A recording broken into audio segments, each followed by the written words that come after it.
वेणुरधरसुधया पूरयन् गोपवृन्दै वृन्दारण्यं स्वपदरमणं प्राविशद्गीतकीर्ति। हे कृष्ण करुणा सिन्धो दीनबन्धो जगत्पते गोपेश गोपिकान्त राधकान्त नमोऽस्तुते।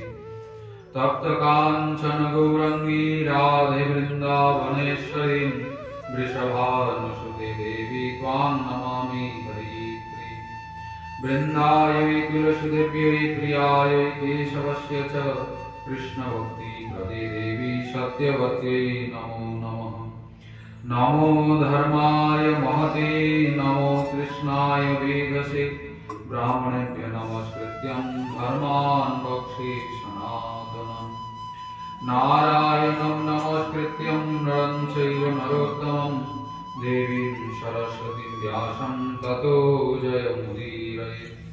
मूकं करोति वाचालं पङ्गुं लङ्घयते गिरिं यत्कृपातमहं वन्दे परमानन्दमाधवम्। जय रूप सनातन भट्ट रघुनाथ श्रीजीव गोपाल भट्ट दास रघुनाथ। এই ছয় গোস্বামীর করি চরণবন্দন, যাহা হরিতে বিঘ্ন নাশ অভীষ্ট পূরণ। দুর্গমে পতিবিন্ধস্য স্খলৎপাদ গতির্মুহু স্বকৃপা যস্মিদানেন সন্ত সন্তমবলম্বনম।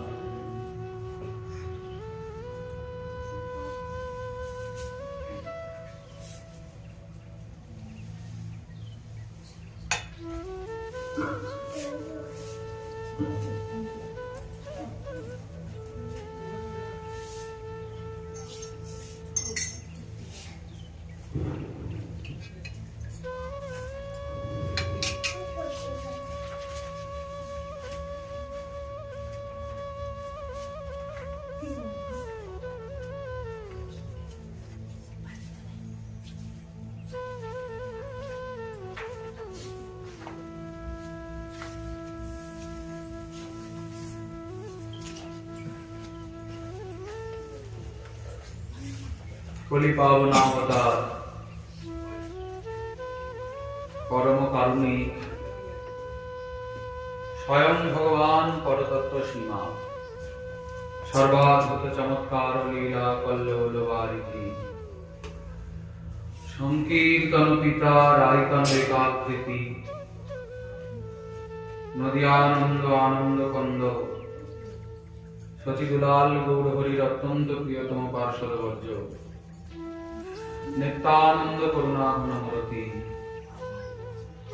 শ্রী শ্রীল বেশাবতার বৃন্দাবন দাস ঠাকুর মহাশয় তদীয় শ্রী শ্রী চৈতন্য ভাগবত এই গ্রন্থের আলোচনা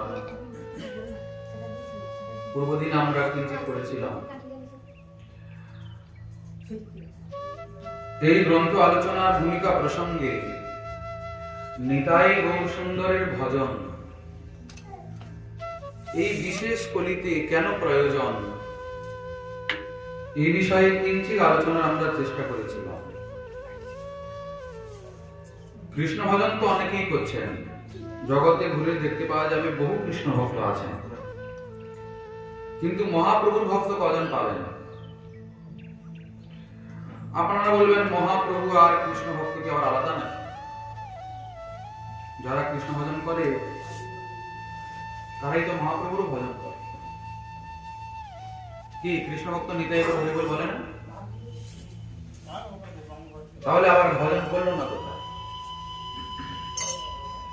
মহাজন বলছেন না না, নিতাই গৌর হরি বল বলে দিলেই গৌর নিতাইয়ের ভজন হলো না।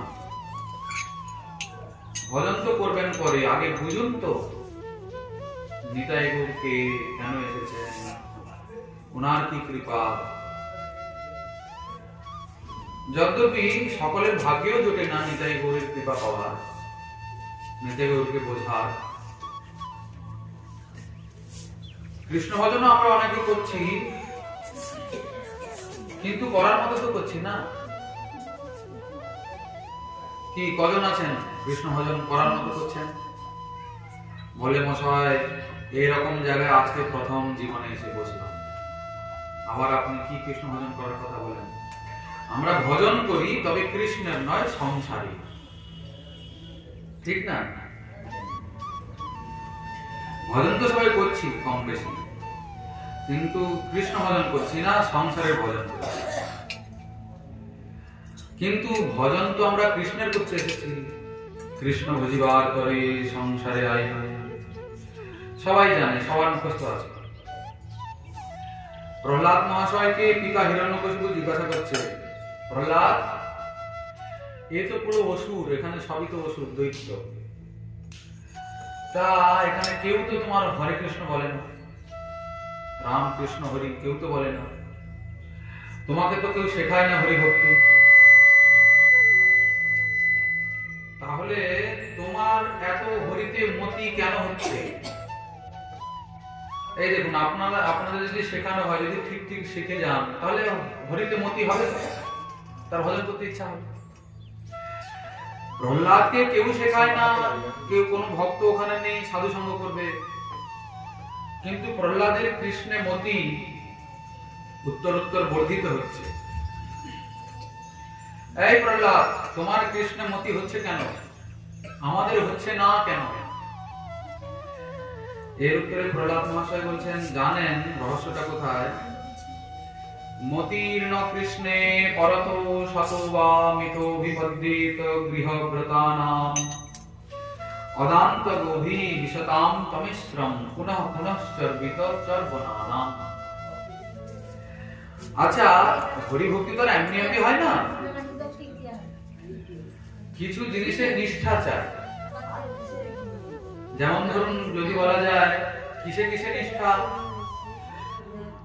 আচার্যপাদ বলছেন হরি ভক্তির মন্দিরে প্রবেশ করতে হলে 3টে দরজা পেরোতে হবে, মানে 3টে নিষ্ঠা। এক হলো তুলসী নিষ্ঠা, এক হলো একাদশী নিষ্ঠা, আর এক নাম নিষ্ঠা। এটা একদম প্রথম। তুলসী সেবা, তুলসীর মালিকা গলায় পরিধান করতে হবে, আবার তুলসী সেবা করতে হবে, পরিক্রমা করতে হবে। দ্বিতীয় হলো একাদশীর ব্রত, আর তৃতীয় হলো হরিনাম সংকীর্তন। কারণ নাম ছাড়া তো আর কোনো সাধন নেই কলিযুগে। এই 3টে বস্তুতে প্রথমে নিষ্ঠা চাই। নিষ্ঠা মানে বোঝেন আপনারা? নিষ্ঠা মানে হলো নৈশ্চল্যম সমুৎপন্না যস্যা, একাদশীর ব্রত করতেই হবে।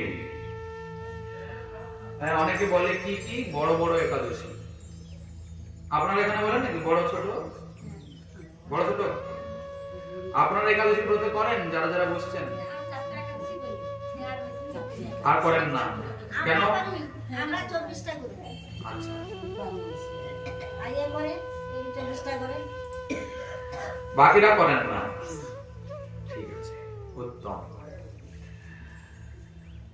একাদশীর ব্রত কেন করতে হবে আগে আলোচনা করব। একাদশীর ব্রত তো করতেই হবে, না হলে তো কৃষ্ণ ভজন হবে না। কৃষ্ণ ভজন দূরে যাক, এই ব্রত না করলেই মানব জন্ম তো বিফল গেলই, আর কি দুর্গতি হবে সে কথা বললে হয়তো আপনারা ভয়তে পড়ে যাবেন, কালকে থেকে আর আসবেন। যাক, সে কথা আলোচনা হবে। যদি বলা যায় খুব রোগ, খুব শরীর অসুস্থ, তাহলে আজকে করতে পারবো না। আচার্যপাদ বলছেন খুব সংকটের দিনে আর খুব আনন্দের দিনে ব্রত যেন খণ্ডিত না হয়, ব্রত করতেই হবে।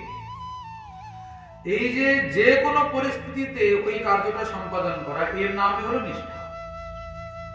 সে যে কাজই হোক না কেন।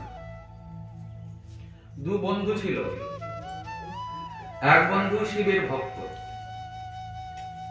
আর এক বন্ধু ভক্ত নয়, কিন্তু 2জন বন্ধু। তো সেই ভক্ত বন্ধু প্রতিদিন যায় শিবলিঙ্গের উপরে ফুল জল দিতে, ভালো কথা। অন্য বন্ধু জিজ্ঞাসা করে, ভাই তুই প্রতিদিন কোথায় যাস? বলে ওখানে মহাদেব রয়েছেন, তার মাথায় জল ঢালতে যাই। ও, তোর আবার পাথরের মহাদেব? ও সময় মানি না, মহাদেব পাথরের ঠাকুর হয় না। বলে তুই মান আর না মান ওটা নিয়ে তো বিষয় নয়, কিন্তু আমি তো মানি, সেই জন্য আমি যাই।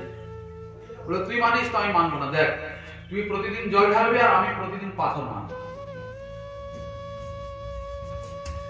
যাতে তুমি জল ঢালো সেখানে আমি প্রতিদিন পাথর ছুঁড়বো, ঠাকুরকে পাথর মারবে। বলে তো যা পারিস কর ভাই। ওতে আমার জানা নাই, কিন্তু বাবু আমি তো জল ঢালবো।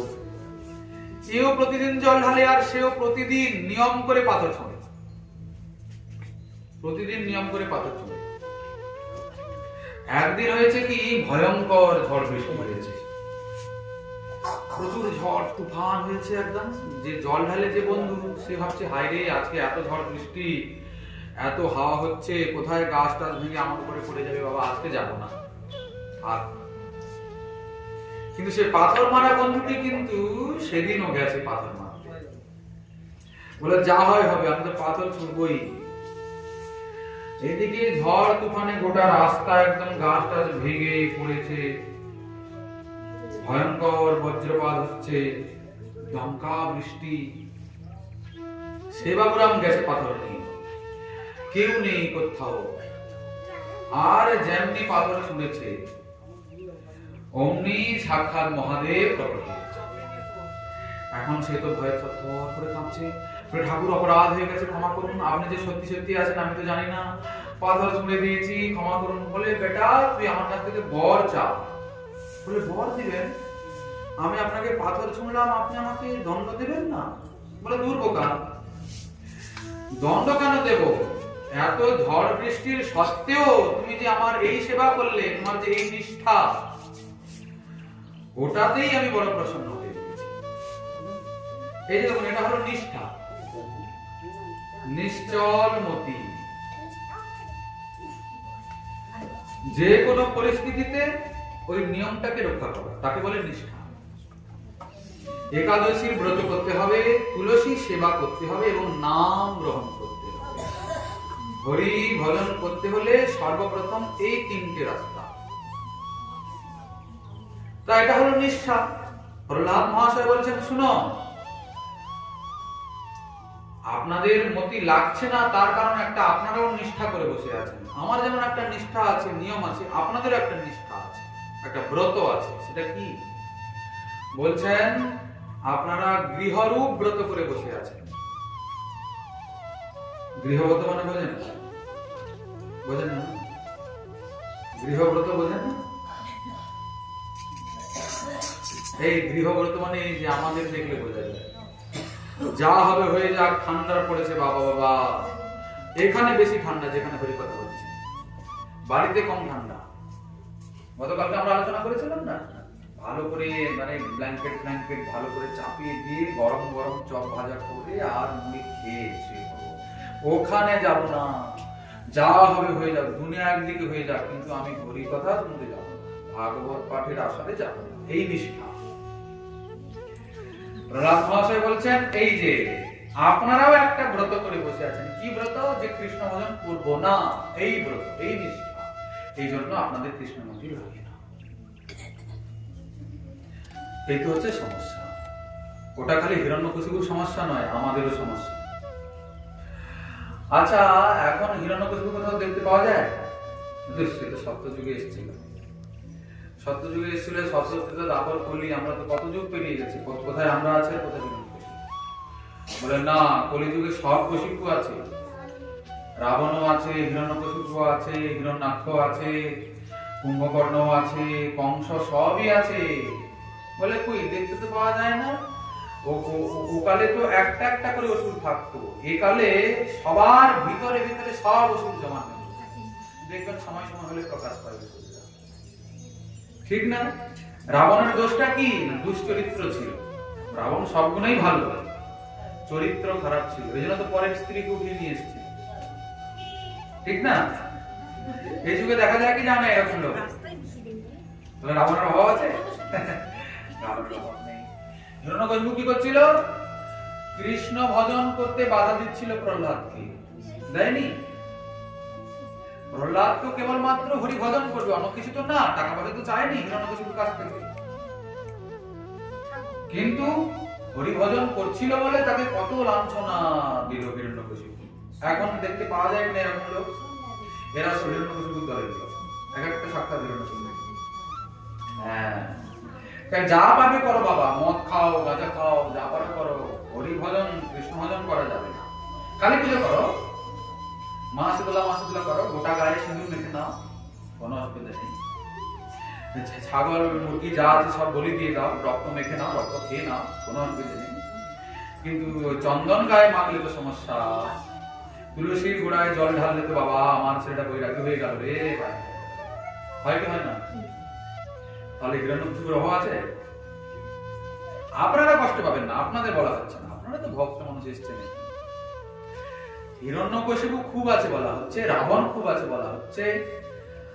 এরা ব্রত করে আছে যে যা হবে হয়ে যাক, দুনিয়া একদিকে হয়ে যাক, কিন্তু কৃষ্ণ ভজন করব না, আর কৃষ্ণ ভজন করতেও দেব না। ঠিক কিনা? এটা অবশ্য কলির একটা বিড়ম্বনা, কলির একটা প্রভাব। কেননা এই যুগে কেবলমাত্র শ্রীকৃষ্ণ নাম সংকীর্তনেই উদ্ধার লাভ হয়, কিন্তু কলির এমনই দুষ্প্রভাব যে ওই কেবলমাত্র হরিভজনই করতে দেওয়া হবে না, বাকি যা করবে। আচ্ছা, নাম করতে কোনো কষ্ট আছে কি? পয়সা লাগে? টাকা পয়সা লাগে? এই যে আপনারা এসেছেন এখানে, গেটে কেউ টিকিট করেছে নাকি ব্যবস্থা? এ বাবা, ওখানে কথা শুনতে যাচ্ছেন তো এত টাকা দিতে হবে। আপনি যখন ঘরে বসে নাম করবেন তখন কি কেউ বলে টাকা পয়সা দিতে হবে? কোনো খরচাই নেই, কোনো ব্যথাও লাগে না গায়ে, নাম করলে কোনো রোগ ব্যাধিও হয় না। কি নাম করলে মুখে ফোড়া হয়ে গেছে, নাম করলে আর জিভে ফোসকা পড়েছে, এরকম হয় কখনো? কিছুই হয় না। এত সহজ পদ্ধতি যেন মানুষের ইচ্ছা যায় না। তবে কলিযুগ কেবল নাম আধারা, সুমিরো সুমিরো যাও ভব পারা। আপনি শীতলা করুন, কালী করুন, চণ্ডী করুন, সে আপনি যাগযজ্ঞ করুন, তান্ত্রিককে ধরুন, পীর বাবা, যিশু বাবা, যেখানেই যাবেন যান, কিন্তু কলিকালে নাম ছাড়া, কৃষ্ণ নাম হরি নাম ছাড়া আর কোনো গতি নেই। নাস্তিব নাস্তিব নাস্তিব গতির অন্যথা। কি বুঝেছেন? এই যে নাম, হরি নাম, নাম প্রতি যুগেই ছিল, সব কলিতেই ছিল, কিন্তু এই বিশেষ যুগে, এই বিশেষ কলিতে আজকে দেখছেন না হরি নামের কত প্রচার হচ্ছে, হচ্ছে না? যারা বাধা দিচ্ছে দিক, ওরা নরকের কীট, নরকেই থাকছে, কিন্তু ওদেরকে ফাঁকি দিয়েও তো হরি ভজনের খুব প্রচার হচ্ছে। এখন তো বাড়ি বাড়ি হরি নাম হচ্ছে। মন লাগুক কি না লাগুক, হরিনাম করতে ভালো লাগুক কি না লাগুক, কামনা বাসনা নিয়েও হোক, কি অনন্ত কামনা বাসনা নিয়ে আমরা নাম করি। সাধুরা বলেন নাম করলে এই হবে, নাম করলে সেই হবে। হ্যাঁ, তা যাই হোক, যা হবে হবে, ভালো তো কথা, টাকা পয়সা হবে, রোগ ব্যাধি মুক্ত হবে, যেভাবেই হোক না কেন, যে চিন্তা নিয়ে হোক না কেন, যদি নামের আশ্রয় কলির মানব করে, নামের অক্ষর সবের এই তো প্রভাব, নামের অক্ষর সবের এমনই স্বভাব, যদি জিহ্বায় উচ্চারিত হয় একটা অক্ষর নামে, উচ্চারিত হইলে না ছাড়ে আপন প্রভাব, করুণা করবেই। তবে হ্যাঁ, একটু সময়ের ব্যাপার আছে, কে কেমন করে নাম করছে তার তেমন কৃপা। তো যাই হোক, এই যে হরি নামের প্রতি এত গুরুত্ব এই কলিযুগে, এটা কিন্তু সাধারণভাবে আসেনি, নিতাই গৌর সুন্দরের করুণায় হয়েছে। পৃথিবীতে আছে যত নগরাধি রাম, সর্বত্র প্রচার হইবে মোর এই নাম। শ্রীমান মহাপ্রভু বলছেন, এই পৃথিবীতে যত দেশ, নগর, যত গ্রাম রয়েছে, সব জায়গাতেই আমার মহিমা, আমার নাম প্রচার। আজকে দেখুন পুরো পৃথিবীতে ইস্কনের কৃপায় সারা পৃথিবীতে হরিনাম হচ্ছে কিনা? এখন গ্রামে গ্রামে, ঘরে ঘরে হরিনাম হচ্ছে। শ্রীমান মহাপ্রভু যে বলেছিলেন, ভুল কথা নাকি? সবই ঠিক কথা। নাম তো করছি, কিন্তু নাম যিনি কৃপা করে দিলেন জীবকে, তাকেই ভুলে দিচ্ছি। হ্যাঁ, আমাদের ঘরের ঠাকুর গৌরাঙ্গ, আমাদের ঘরের লোক, ঘরের লোক না? দিল্লিতে বাড়ি নাকি তার? কোথায়? তামিলনাড়ুতে, চাঁদে, মঙ্গল গ্রহে। তিনিও বাঙালি ছিলেন। এই সোনার বাংলায় তার জন্ম, আবির্ভূত হয়েছেন। তো এই কারণে বাঙালিদের প্রতি ওনার একটা বিশেষ প্রেম আছে।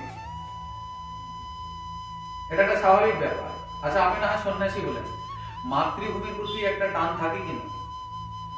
কি আপনি না হয় অনেক বছর ধরে ওইখানে মুম্বাইতে গিয়ে আছেন কোনো কর্মসূত্রে, কিন্তু 10 বছর পরে হলেও তো একটা মাতৃভূমিতে আসার ইচ্ছা জাগে। 50 বছর পরে হলেও তো মনে পড়ে আমার জন্মভূমি এখানে নয়, ওই ওই জায়গাতে। মাতৃভূমি বলে কথা না। আর মাতৃভূমির যে লোকজন, খাওয়ার দাওয়ার, সেগুলোর প্রতি একটা আসক্তি আছে, স্বাভাবিকভাবেই সবারই থাকে। শ্রীমান মহাপ্রভু ঠিক তেমন। উনি বাংলার মানুষের প্রতি, বাংলার জীবের প্রতি ওনার একটু বিশেষ কৃপা রয়েছে, বিশেষ আসক্তি রয়েছে, ভালোবাসা রয়েছে বিশেষ। যদ্যপি তিনি স্বয়ং ভগবান, ভগবান মানেই সবার সেবা করার, ভজন করার অধিকার আছে ওনার, কিন্তু তবুও গৌর ভক্ত বিশেষ করে বাঙালিরাই হয়। দেখবেন নিতাই গৌরের ভক্ত খুঁজবেন, অনেকেই আছে, তার মধ্যে 90% আপনি বাঙালি পাবেন, পশ্চিমবঙ্গের লোক পাবেন। তার মানে শ্রীকৃষ্ণের ভজন তো অনেকেই করে, কিন্তু কৃষ্ণের আসক্তি বা প্রীতি বেশি করে ব্রজবাসীর প্রতি। ব্রজবাসীর প্রতি ওনার ভাব যেন একটু বেশি, কারণ যেহেতু ওটা ওনার মাতৃভূমি না। অন্যকেও কৃপা করেন, অন্যর দিকেও তাকান, কিন্তু ব্রজবাসীর প্রতি ওনার একটু ভাবটা আলাদা, কেননা ওরা ঘরের লোক। আমরাও তেমনি শ্রীমন মহাপ্রভুর ঘরের লোক, উনি আমাদের ঘরের ছেলে।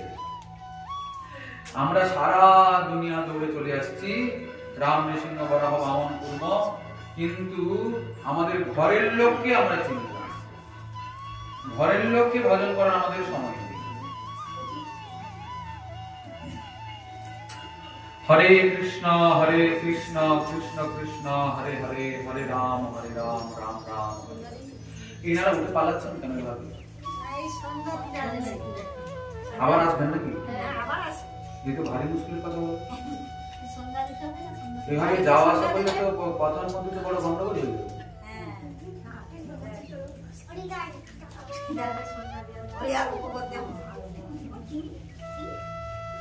সন্ধ্যা দেওয়াটা বড় বিষয় নয় হরি কথা শুনতে। বোঝার ভুল আছে না? না নাই,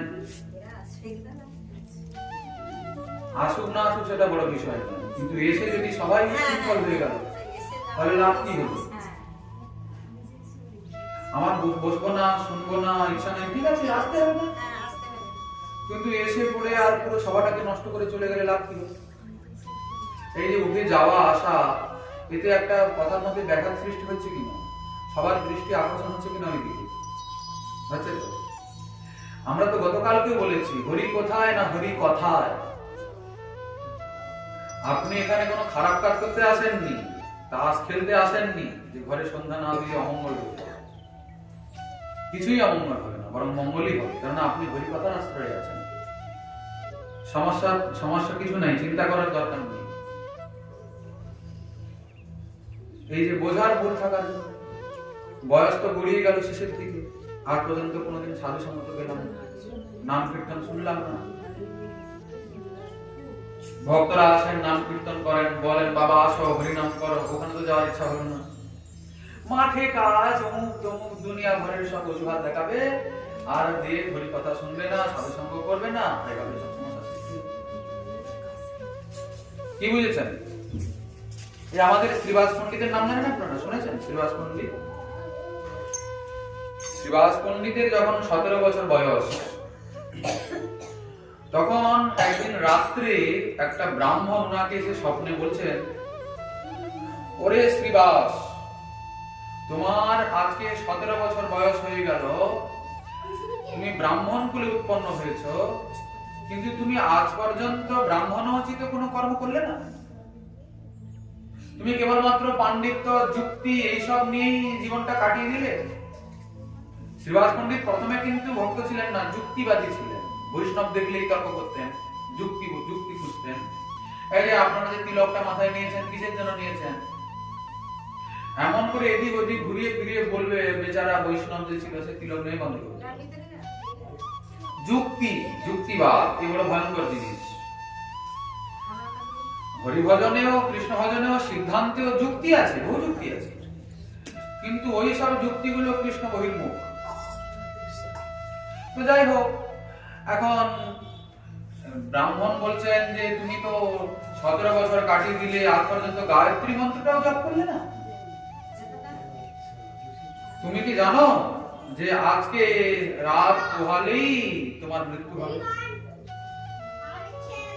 আজকে রাত পোহালেই 24 ঘন্টার মধ্যে তুমি মরবে। শ্রীবাস পণ্ডিত যে ছিল একদম স্বপ্ন দেখি আর ভয়ে কাতর। আরে এটা কথা বলার জায়গা নয়, কথা বলার জায়গা নয়।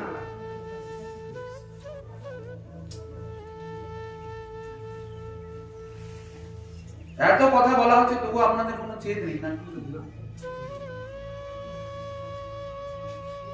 হরে কৃষ্ণ কৃষ্ণ কৃষ্ণ হরে হরে, হরে রাম রাম রাম।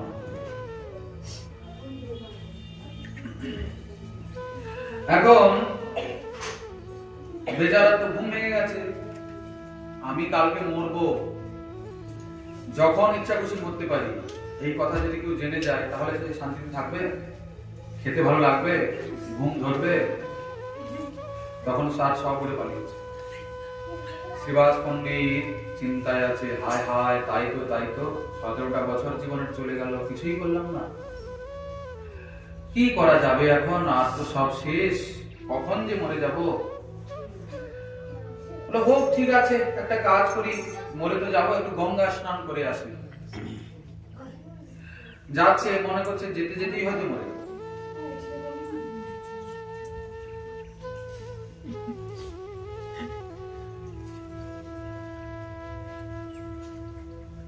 আচ্ছা হোক, গঙ্গার ঘাটে নামছে, বলে নামতে নামতেই বুঝেই মরবো।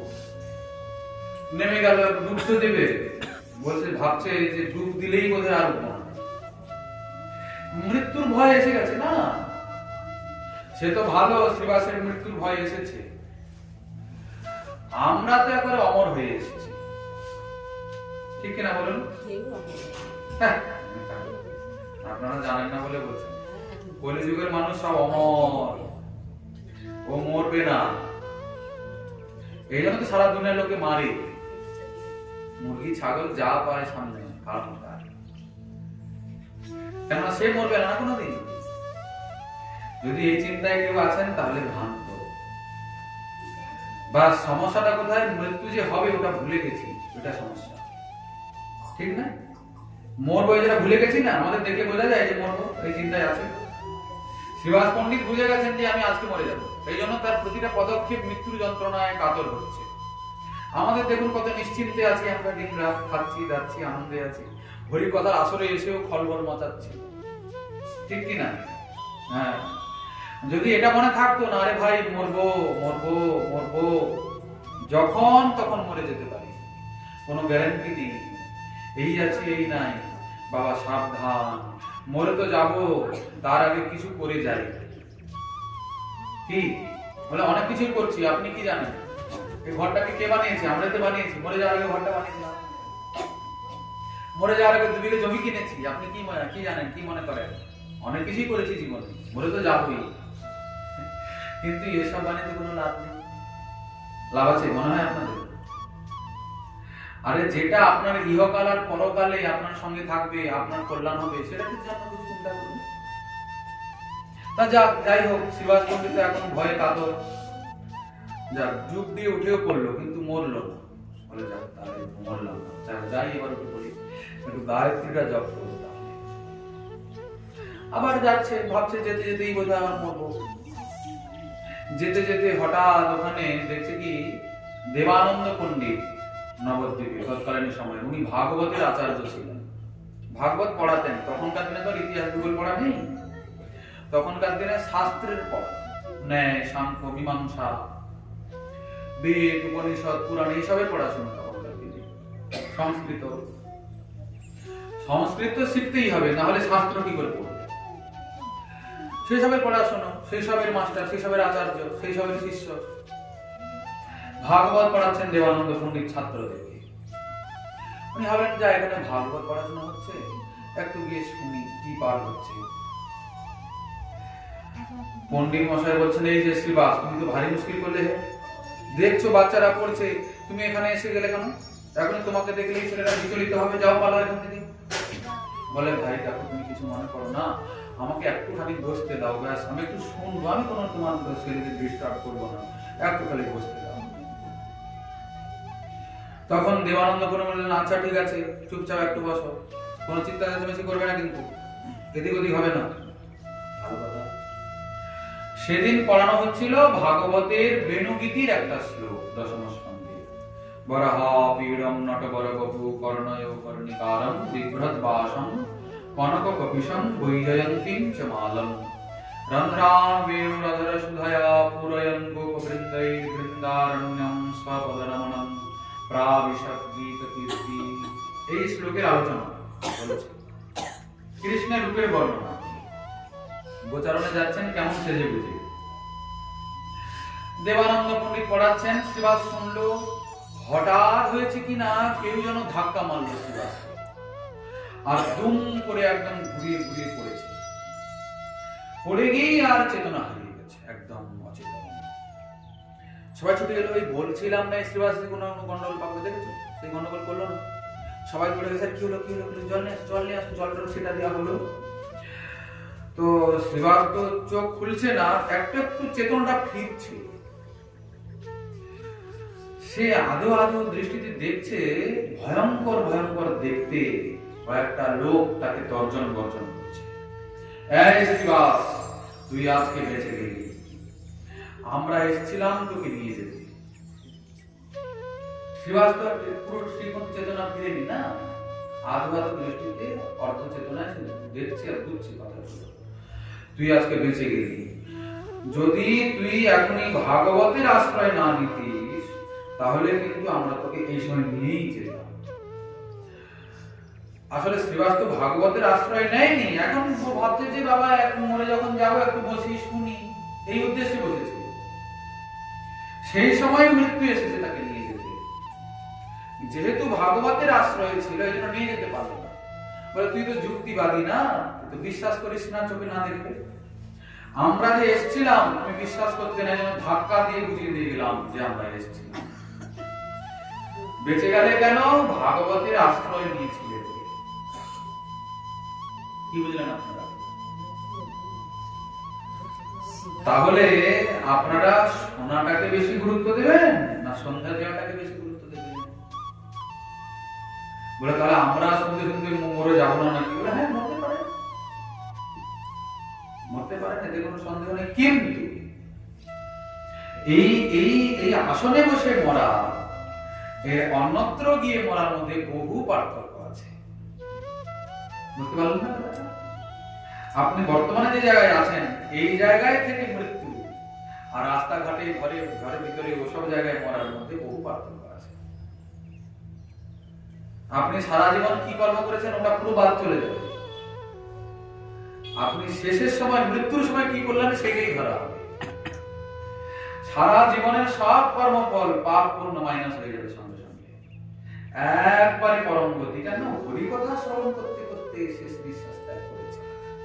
সবার কপালে অবশ্য জোটে না, এর জন্য কিছু স্বীকৃতি চাই, হরি ভজন চাই।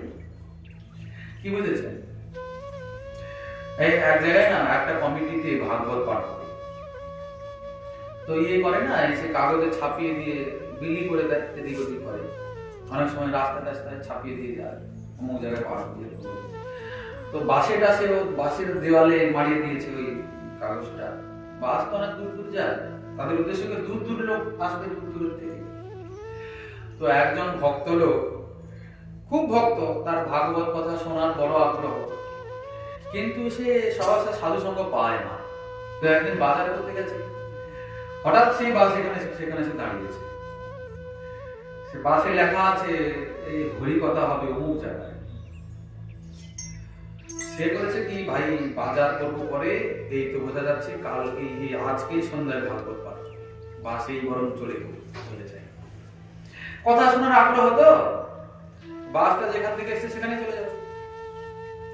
সে বাসে চড়েই আর হাঁটা দিয়েছে, নেমে পড়েছে বাস থেকে। এখন বাস থেকে নেমে পড়েছি, এই পুরো এরিয়াটার নাম চকভবানী তো। এখন অমুক জায়গাটা কোথায় সেটা তো খুঁজতে হবে, সেটা তো আমি জানি না, চকভবানীতে এসে গেছি। এখন সেই পাঠটা যে আসলে হবে কোথায় খুঁজে পাচ্ছে না। রাস্তায় যাচ্ছে যাচ্ছে যাচ্ছে, জিজ্ঞাসা করল কোথায় যাচ্ছে। তো হয়েছে কি সমস্যা, রাস্তার ধারে না সেজে গুজে একটা বেশ্যা দাঁড়িয়েছিল। সে তো আর জানে না কে কি। বলছে, আচ্ছা মা, এখানে ভাগবত পাঠ কোথায় হচ্ছে গো? বেশ্যা মনে করছিল যে এ হয়তো আমার গ্রাহক আসছে। এ বাবা, এ তো উল্টা কথা বলে, এ তো পুরো মোড়টাকেই নষ্ট করে দিল। বেশ্যা খেপে গেছে, রেগে গেছে। বলছি, কি অবস্থায় ভাগবত পাঠ? রেগে গিয়ে আঙ্গুল দেখিয়েছে বেশ্যা। আচ্ছা, সেই ব্যক্তি গেছে, ভাগবত পাঠ শুনেছে, তার কাজ হয়ে গেছে। এবার কিছুদিনের পরে সেই বেশ্যার মৃত্যু হয়েছে, বেশ্যা মরেছে। এখন যমরাজের দূত সব নিয়ে গেছে যমলোকে। যমরাজ বলছেন, চিত্রগুপ্ত দেখো তো হিস্টোরি কি। খাতাটা তো বিশাল মোটা খাতা, আরে প্রতি শ্বাস প্রশ্বাসে যেসব কর্মগুলো আমরা করছি সব তো লিপিবদ্ধ হচ্ছে, লেখা হচ্ছে। এখন কি ব্যাপার দেখতে তো সময় লাগবে। বলছেন, প্রভু এই যে লোকটা এসছে এর জীবনে কোনো সবই পাপ করেছে। বলে, এটা কি বলবো, এটা তো প্রকৃতির নিয়মের বিরুদ্ধ কথা, এরকম তো কখনো সম্ভব নয়। প্রত্যেকটা মানুষেরই পাপ পুণ্য নিয়েই জীবন, হয়তো পাপ বেশি পুণ্য কম, কারণ পুণ্য বেশি পাপ কম। পাপ নেই কারোর এরকম কখনো সম্ভব নয়, আর পুণ্য নেই কারোর এরকম কখনো সম্ভব নয়। একটু না একটু পুণ্য কোথাও না কোথাও আছে, একটু ভালো করে খুঁজে দেখো। তখন আবার চিত্রগুপ্ত ভালো করে খুঁজছি। এবার দেখছি কি, প্রভু একটা পেয়েছি, তবে মনে হচ্ছে পুণ্য, পুণ্যের মতো লাগছে, আদৌ পুণ্য হবে কিনা বলতে পারবো। কেন, কি আছে ব্যাপারটা, ঘটনাটা বলো। বলে, ঘটনা হলো এই, একটা হরিভক্ত এসেছিল ভাগবত পাঠ শোনার জন্য। এ রেগে গিয়ে আর এরকম করে আঙ্গুল দেখিয়েছিল, আর যেখানে হবে সেই দিকে। এইটা একটা পুণ্যের মতো আমার মনে হচ্ছে, কারণ এই হরি কথা শোনানোর জন্য তাকে রাস্তা দেখিয়েছে, এটা পুণ্য বলে মনে হচ্ছে। এখন আপনি কি বিচার করবেন করুন। বলে, না, এটা কোনো সাধারণ ব্যাপার নয়। হরি কথা যে শুনছে, যে বলছে, যে আয়োজন করছে, তার তো কোনো বিচারই হবে না। কিন্তু এ যে এভাবে বেশ্যা সারা জীবন মহাপাপ করেছে, আর একজন শ্রদ্ধালুকে হরি কথা শোনার জন্য রেগে গিয়ে আঙুল দেখিয়েছে, এটা একটা বড় বিচিত্র ব্যাপার। কিন্তু এর কোনো বিচার তো আমার সংবিধানে নাই, কি হবে? বলে, তাহলে কাজ করুন, চলুন দেবতাদের কাছে যাই, বড় বড় দেবতাদের কাছে গিয়ে জানা যাবে, ওরা যদি কিছু বিধান দেয়। বলে, তাহলে কি করা যাবে? বলে, চলো আগে ইন্দ্রের কাছে যাই। ইন্দ্রকে জিজ্ঞাসা করছে, দেবরাজ, দেবতাদের রাজা, তাকে জিজ্ঞাসা করতে যদি কিছু আওয়াজ দেয়। চলো। চিত্রগুপ্ত বলছে, প্রভু এটাকে কি করবে? এটাকে দু চোখে দেখতে ইচ্ছা করছে না আমার, এত মহাপাপিটা। এক কাজ করো, এটাকে রথে বসিয়ে দাও। ইন্দ্র যদি কিছু বিধান দেয় ওখানেই ওকে এদিক ওদিক করো, আর এখানে ফিরিয়ে নিয়ে আসবো না, এর মুখ দেখতে ইচ্ছা নেই, এতই মহাপাপী। আচ্ছা ভালো। রথে চিত্রগুপ্ত চড়ে বসলো, যমরাজ বসলো, বেশ্যাটাও রথে উঠে পড়লো। এখন তো আর সে বেশ্যা না, এখন জীবাত্মা। সে তো এখন অবাক হয়ে দেখছি, বাবা আমাকে কোথায় নিয়ে যাচ্ছে, রথে চড়ি, যাক যেদিকে নিয়ে কি করবো। আমি তো বুঝতেই পেরে গেছি বাবা কি মহাপাপ করেছি, এখন তো আমার আর কোনো উপায় নেই, বড় ভয়ঙ্কর পরিস্থিতি আমার হবে। ইন্দ্র বলছে, হ্যাঁ আপনি এতদূর বৃথা কষ্ট করে এলেন, জানেন আমি তো আমার পুরো ত্রিভুবন নিয়ে ব্যস্ত থাকি, আর কার কি বিধান এটা আমি কি করে জানবো বলুন তো, ঠিক কিনা? ভারতবর্ষ চালাচ্ছেন প্রধানমন্ত্রী, ঠিক আছে, কিন্তু বিচারক তো আর উনি নন। বিচারকের তো সুপ্রিম কোর্ট, হাইকোর্ট, কত কোর্ট রয়েছে, জজ যারা রয়েছেন না, নাকি প্রধানমন্ত্রীরও বিচার ওখানে হয়, তাই না? ঠিক তেমন আমি অবশ্য রাজা, কিন্তু বিচারক তো নই। এখন যিনি বিচারক সংবিধান তিনি পড়বেন, সংবিধান নিয়ে তারই ঘাটাঘাটির দরকার। আমি এখন কি করে বলুন দেখি? বলে আপনি পারবেন না। বলে না, আমি অক্ষম। বলে তাহলে কি করবো, একটু উপায় তো বলুন, কার কাছে গেলে হবে? বলে তাহলে এক কাজ করা যাক, মহাদেবের কাছে যাইছিল। কিন্তু দেব দেব মহাদেব, উনার কাছে গেলে উনি যদি কিছু সুরাহা করতে পারেন। হ্যাঁ তাই হোক তাহলে না। এখন ইন্দ্র বলছে ঠিক আছে, এই বিষয়টা আমারও জানার দরকার আছে। এরকম ঘটনা করলে কি হয় আমারও জানার দরকার আছে। ঠিক আছে, তাহলে আমিও যাচ্ছি সঙ্গে। এখন রথে সবাই মিলে চলে গেল, ইন্দ্র যোগ দিল। ভালো কথা, কোথায় গেল? মহাদেবের কাছে। মহাদেব বলছেন দেখো, আমি তো ভজন সাধন নিয়ে ব্যস্ত থাকি, এখন এখানে ওখানে জগতে কি হচ্ছে আমি তো, আমার সময়ই থাকে না এটা চিন্তা ভাবনা করা। আমার কি আর এত বা মাথায় বোধ বুদ্ধি আছে? আমাকে যদি কেউ আকুল প্রাণে ডাকে আমি কৃপা করে চলে আসি। এখন এটা অবশ্য বড় গম্ভীর বিষয়। এই হাত দেখিয়েছে রেগে গিয়ে হরি কথা শোনানোর জন্য, এর যে কি বিধান হবে? জটা চুলকাচ্ছে মহাদেব, কিছুই বুঝে পাচ্ছে কি বলবে। বলে কাজ করুন, জানেন তো পিতামহ ব্রহ্মা তো জগতের সৃষ্টি করেছেন, তিনি তো সব করেছেন, উনার কাছেই যাওয়া যায়, উনি যদি কিছু বিধান দেন। মহাদেব বলছেন জানো তো, এই বিষয়টা আমারও জানার দরকার আছে। মহাদেব তো বৈষ্ণব শ্রেষ্ঠ, সমস্ত বৈষ্ণব গণের শিরোমণি স্বরূপ মহাদেব, তার উনার তো জানার দরকার আছেই। আমিও যাব। তিনিও রথ চড়ে পড়লেন। কোথায় গেলেন? পিতামহ ব্রহ্মার কাছে। ব্রহ্মদেব, এই ঘটনা হয়েছে, আপনি তো সবার গুরু, সবার আচার্য, আপনি তো জগৎ গুরু, আদি গুরু, আপনি কৃপা করে বলুন এর কি বিধান হবে? বলছেন দেখো, আমার চারটা মাথা আছে বটে, কিন্তু এত সবের তো আমার সময় থাকে না। পুরো জগৎ সৃষ্টির দায়িত্ব আমার হাতে, কোথায় যে কত কি কাজ করতে হয়, আমার জায়গায় আপনারা থাকলে বুঝতে পারতেন কি করতে আমি থাকি। আমি মাথায় আমার একদম বুদ্ধি নেই এসব বিচার করার মতো। এক কাজ করুন, বরং যার কথা শুনতে পাঠিয়েছিল তার কাছেই যাওয়া যাক। কি ভাগবত বদনে হরিকথা, হরিকথা শোনার জন্যই তো বেশি আঙুল লেগেছিল, হরির কাছেই যাওয়া যাক, যার কথা সেই বিধান করবে। পিতামহ বলছে আমিও তাহলে যাও বাবু, আমারও জানার দরকার আছে। বাবা বাবা, কখন কখন জীবনে কি সব ঘটনা ঘটবে, তোমরা আমার কাছে আসবে, আমার এক টুকটাক জানা থাকলে ভালো। সবাই মিলে গেছে কোথায়? শ্রীহরির কাছে। কি ব্যাপার, আপনারা সবাই একদম একসঙ্গে দল বেঁধে এসেছেন, আমার তো খুব আনন্দ। একসঙ্গে সবাইকে দেখতে পেলাম যে পুরো জগতের বড় বড় মাথা সব এসেছেন। যে প্রভু, ঘোর সংকটে পড়েছি, আপনি কৃপা করে কিছু উপায় করুন। বলে আপনাদের আবার এত সব কি সংকট হলো? এত বড় বড় রথী মহারথী থাকতে থাকতে আপনারা বলেন এই তো সংকট এমনই গম্ভীর, আপনি ছাড়া কেউ এর সুরাহা করতে পারবে। বলে কি হয়েছে? প্রভু এই ঘটনা। বলে দেখো কাণ্ড, সামান্য ব্যাপারটা নিয়ে তোমরা এত দূর এসেছ, এখনো উত্তর পাওনি? বলে না প্রভু, এখনো উত্তর বুঝতে পারছি না। উত্তর তো তোমাদের সামনে, তোমাদের সামনে। বলে দেখো, যদি সে বেশ্যাবৃত্তি আদি আরো মহা মহা পাপী ও পাপী হয়, যদি শ্রদ্ধা ব্যতীত, শ্রদ্ধা ভক্তি কিছুই নেই, রেগে গিয়ে কাউকে হরিকথা শোনার জন্য আঙুলিতে রাস্তাও দেখায়, সেই ব্যক্তিকে সাক্ষাৎ ব্রহ্মা, সাক্ষাৎ মহাদেব, ইন্দ্র, এমনকি স্বয়ং যমরাজ পর্যন্ত রথে বসিয়ে হরির কাছে পৌঁছে দেয়। এই তো তার ফল। বোঝা গেল? বুঝতে পারলেন না? তাহলে যারা শ্রদ্ধা ভক্তি করে শোনে, আয়োজন করে, যারা বলে, তাহলে তাদের কি গতি হবে? বেশা তো সারা জীবন কোনো ভালো কাজ করেনি, সারা জীবন খারাপ কাজ করেছে, খালি এটা রেগে গিয়ে এটা করেছে। এইরকমও যদি কেউ করে, তাহলে ব্রহ্মা, মহেশ, ইন্দ্র, তারপরে সে যমরাজ স্বয়ং রথে বসিয়ে তাকে হরিচরণে পৌঁছে দেয়।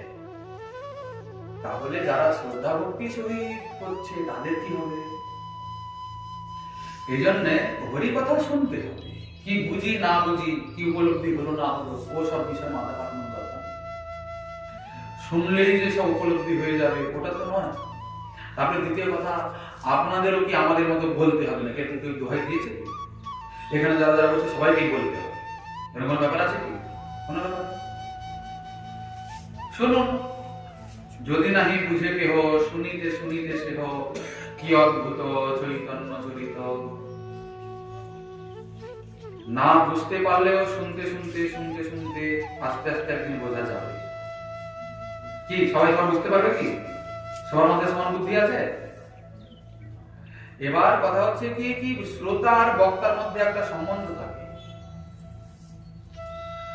শ্রোতা বক্তার মধ্যে সম্বন্ধ আছে। শ্রোতা কত প্রকারের? স্কন্দ পুরাণে আছে বর্ণ।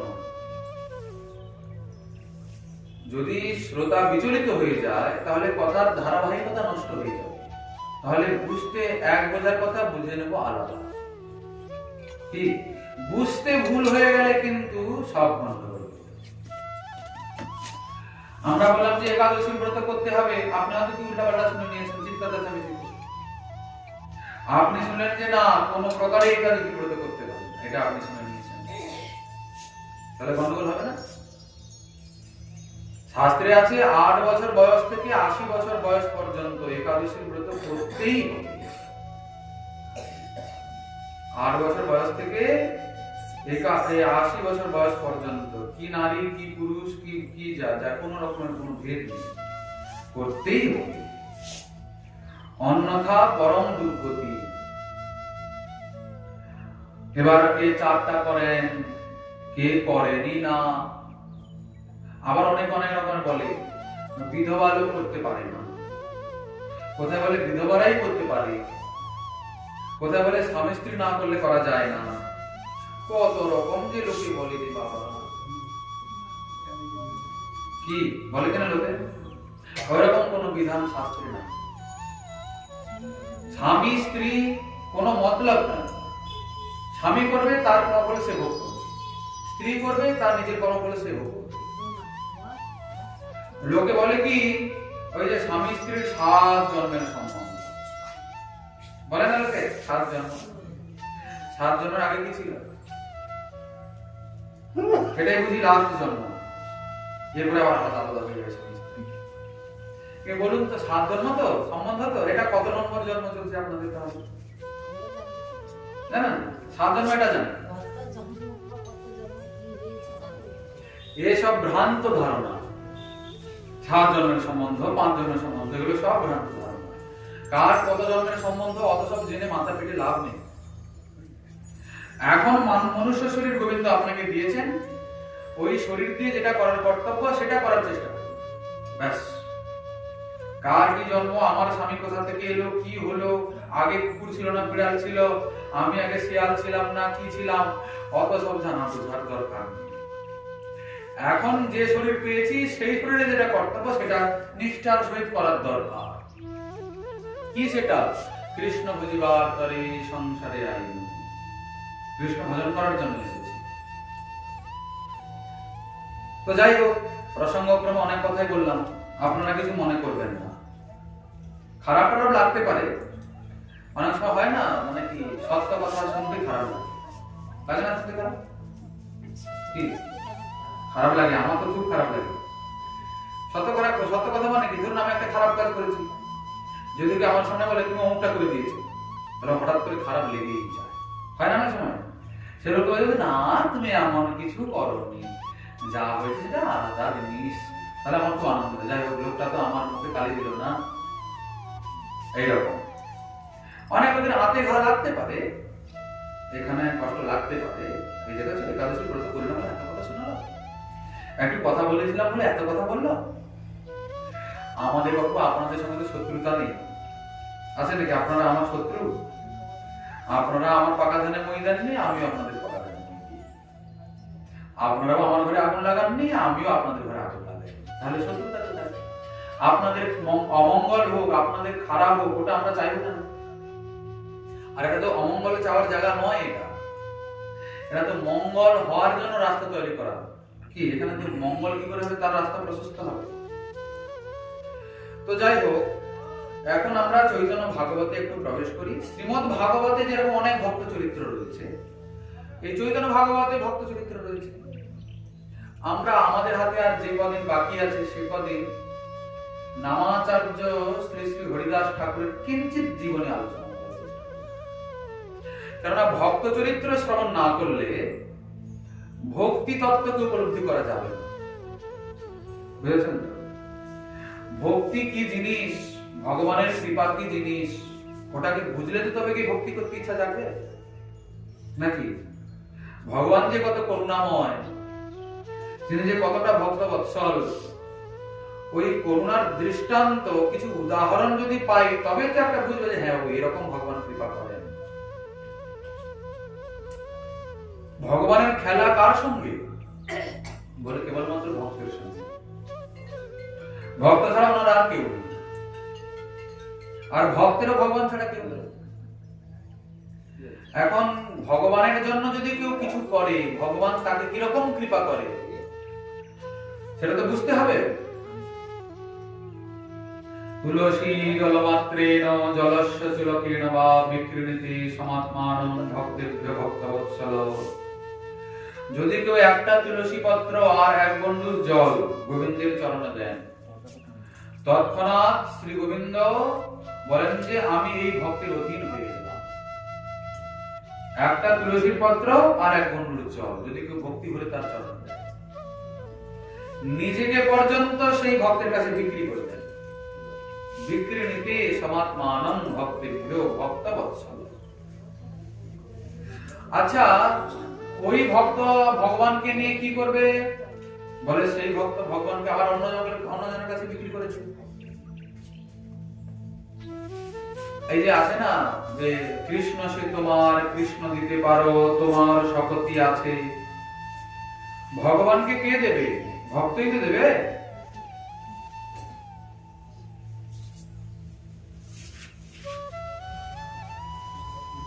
ভগবানকে বুঝবেন কি করে ভক্তের কৃপা না হলে?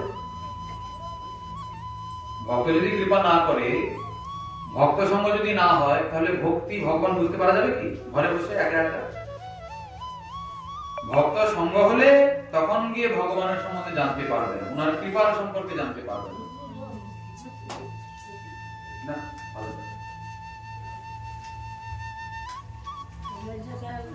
হরে কৃষ্ণ হরে কৃষ্ণ কৃষ্ণ কৃষ্ণ হরে হরে, হরে রাম হরে রাম, রাম রাম হরে হরে, হরে কৃষ্ণ হরে কৃষ্ণ কৃষ্ণ কৃষ্ণ হরে হরে,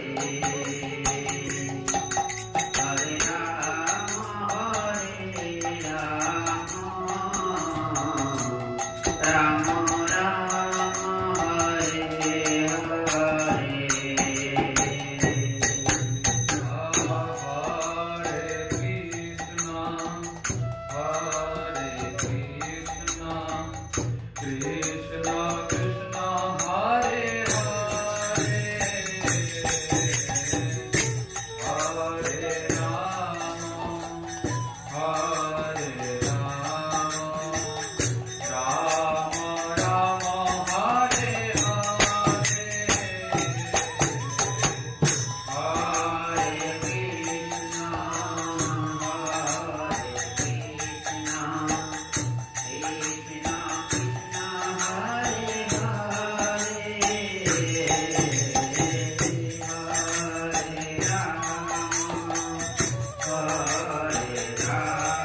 জয় জয় ভক্ত রক্ষা হেতু অবতার, জয় সর্বকাল সত্য কীর্তন বিহার।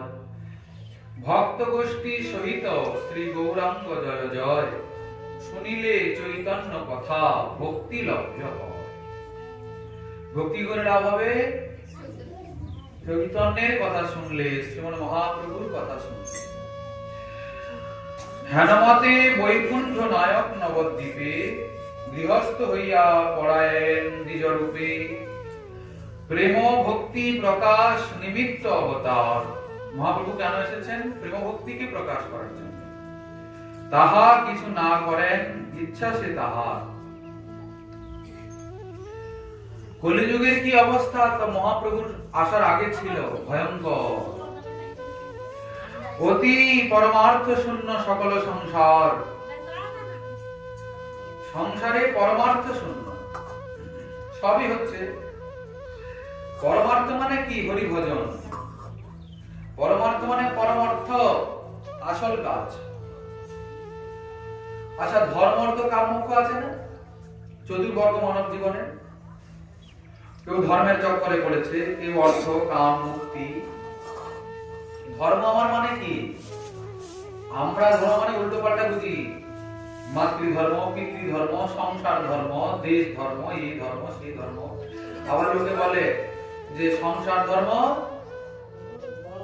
বড় ধর্ম, বাকি সব কচি কচি ধর্ম।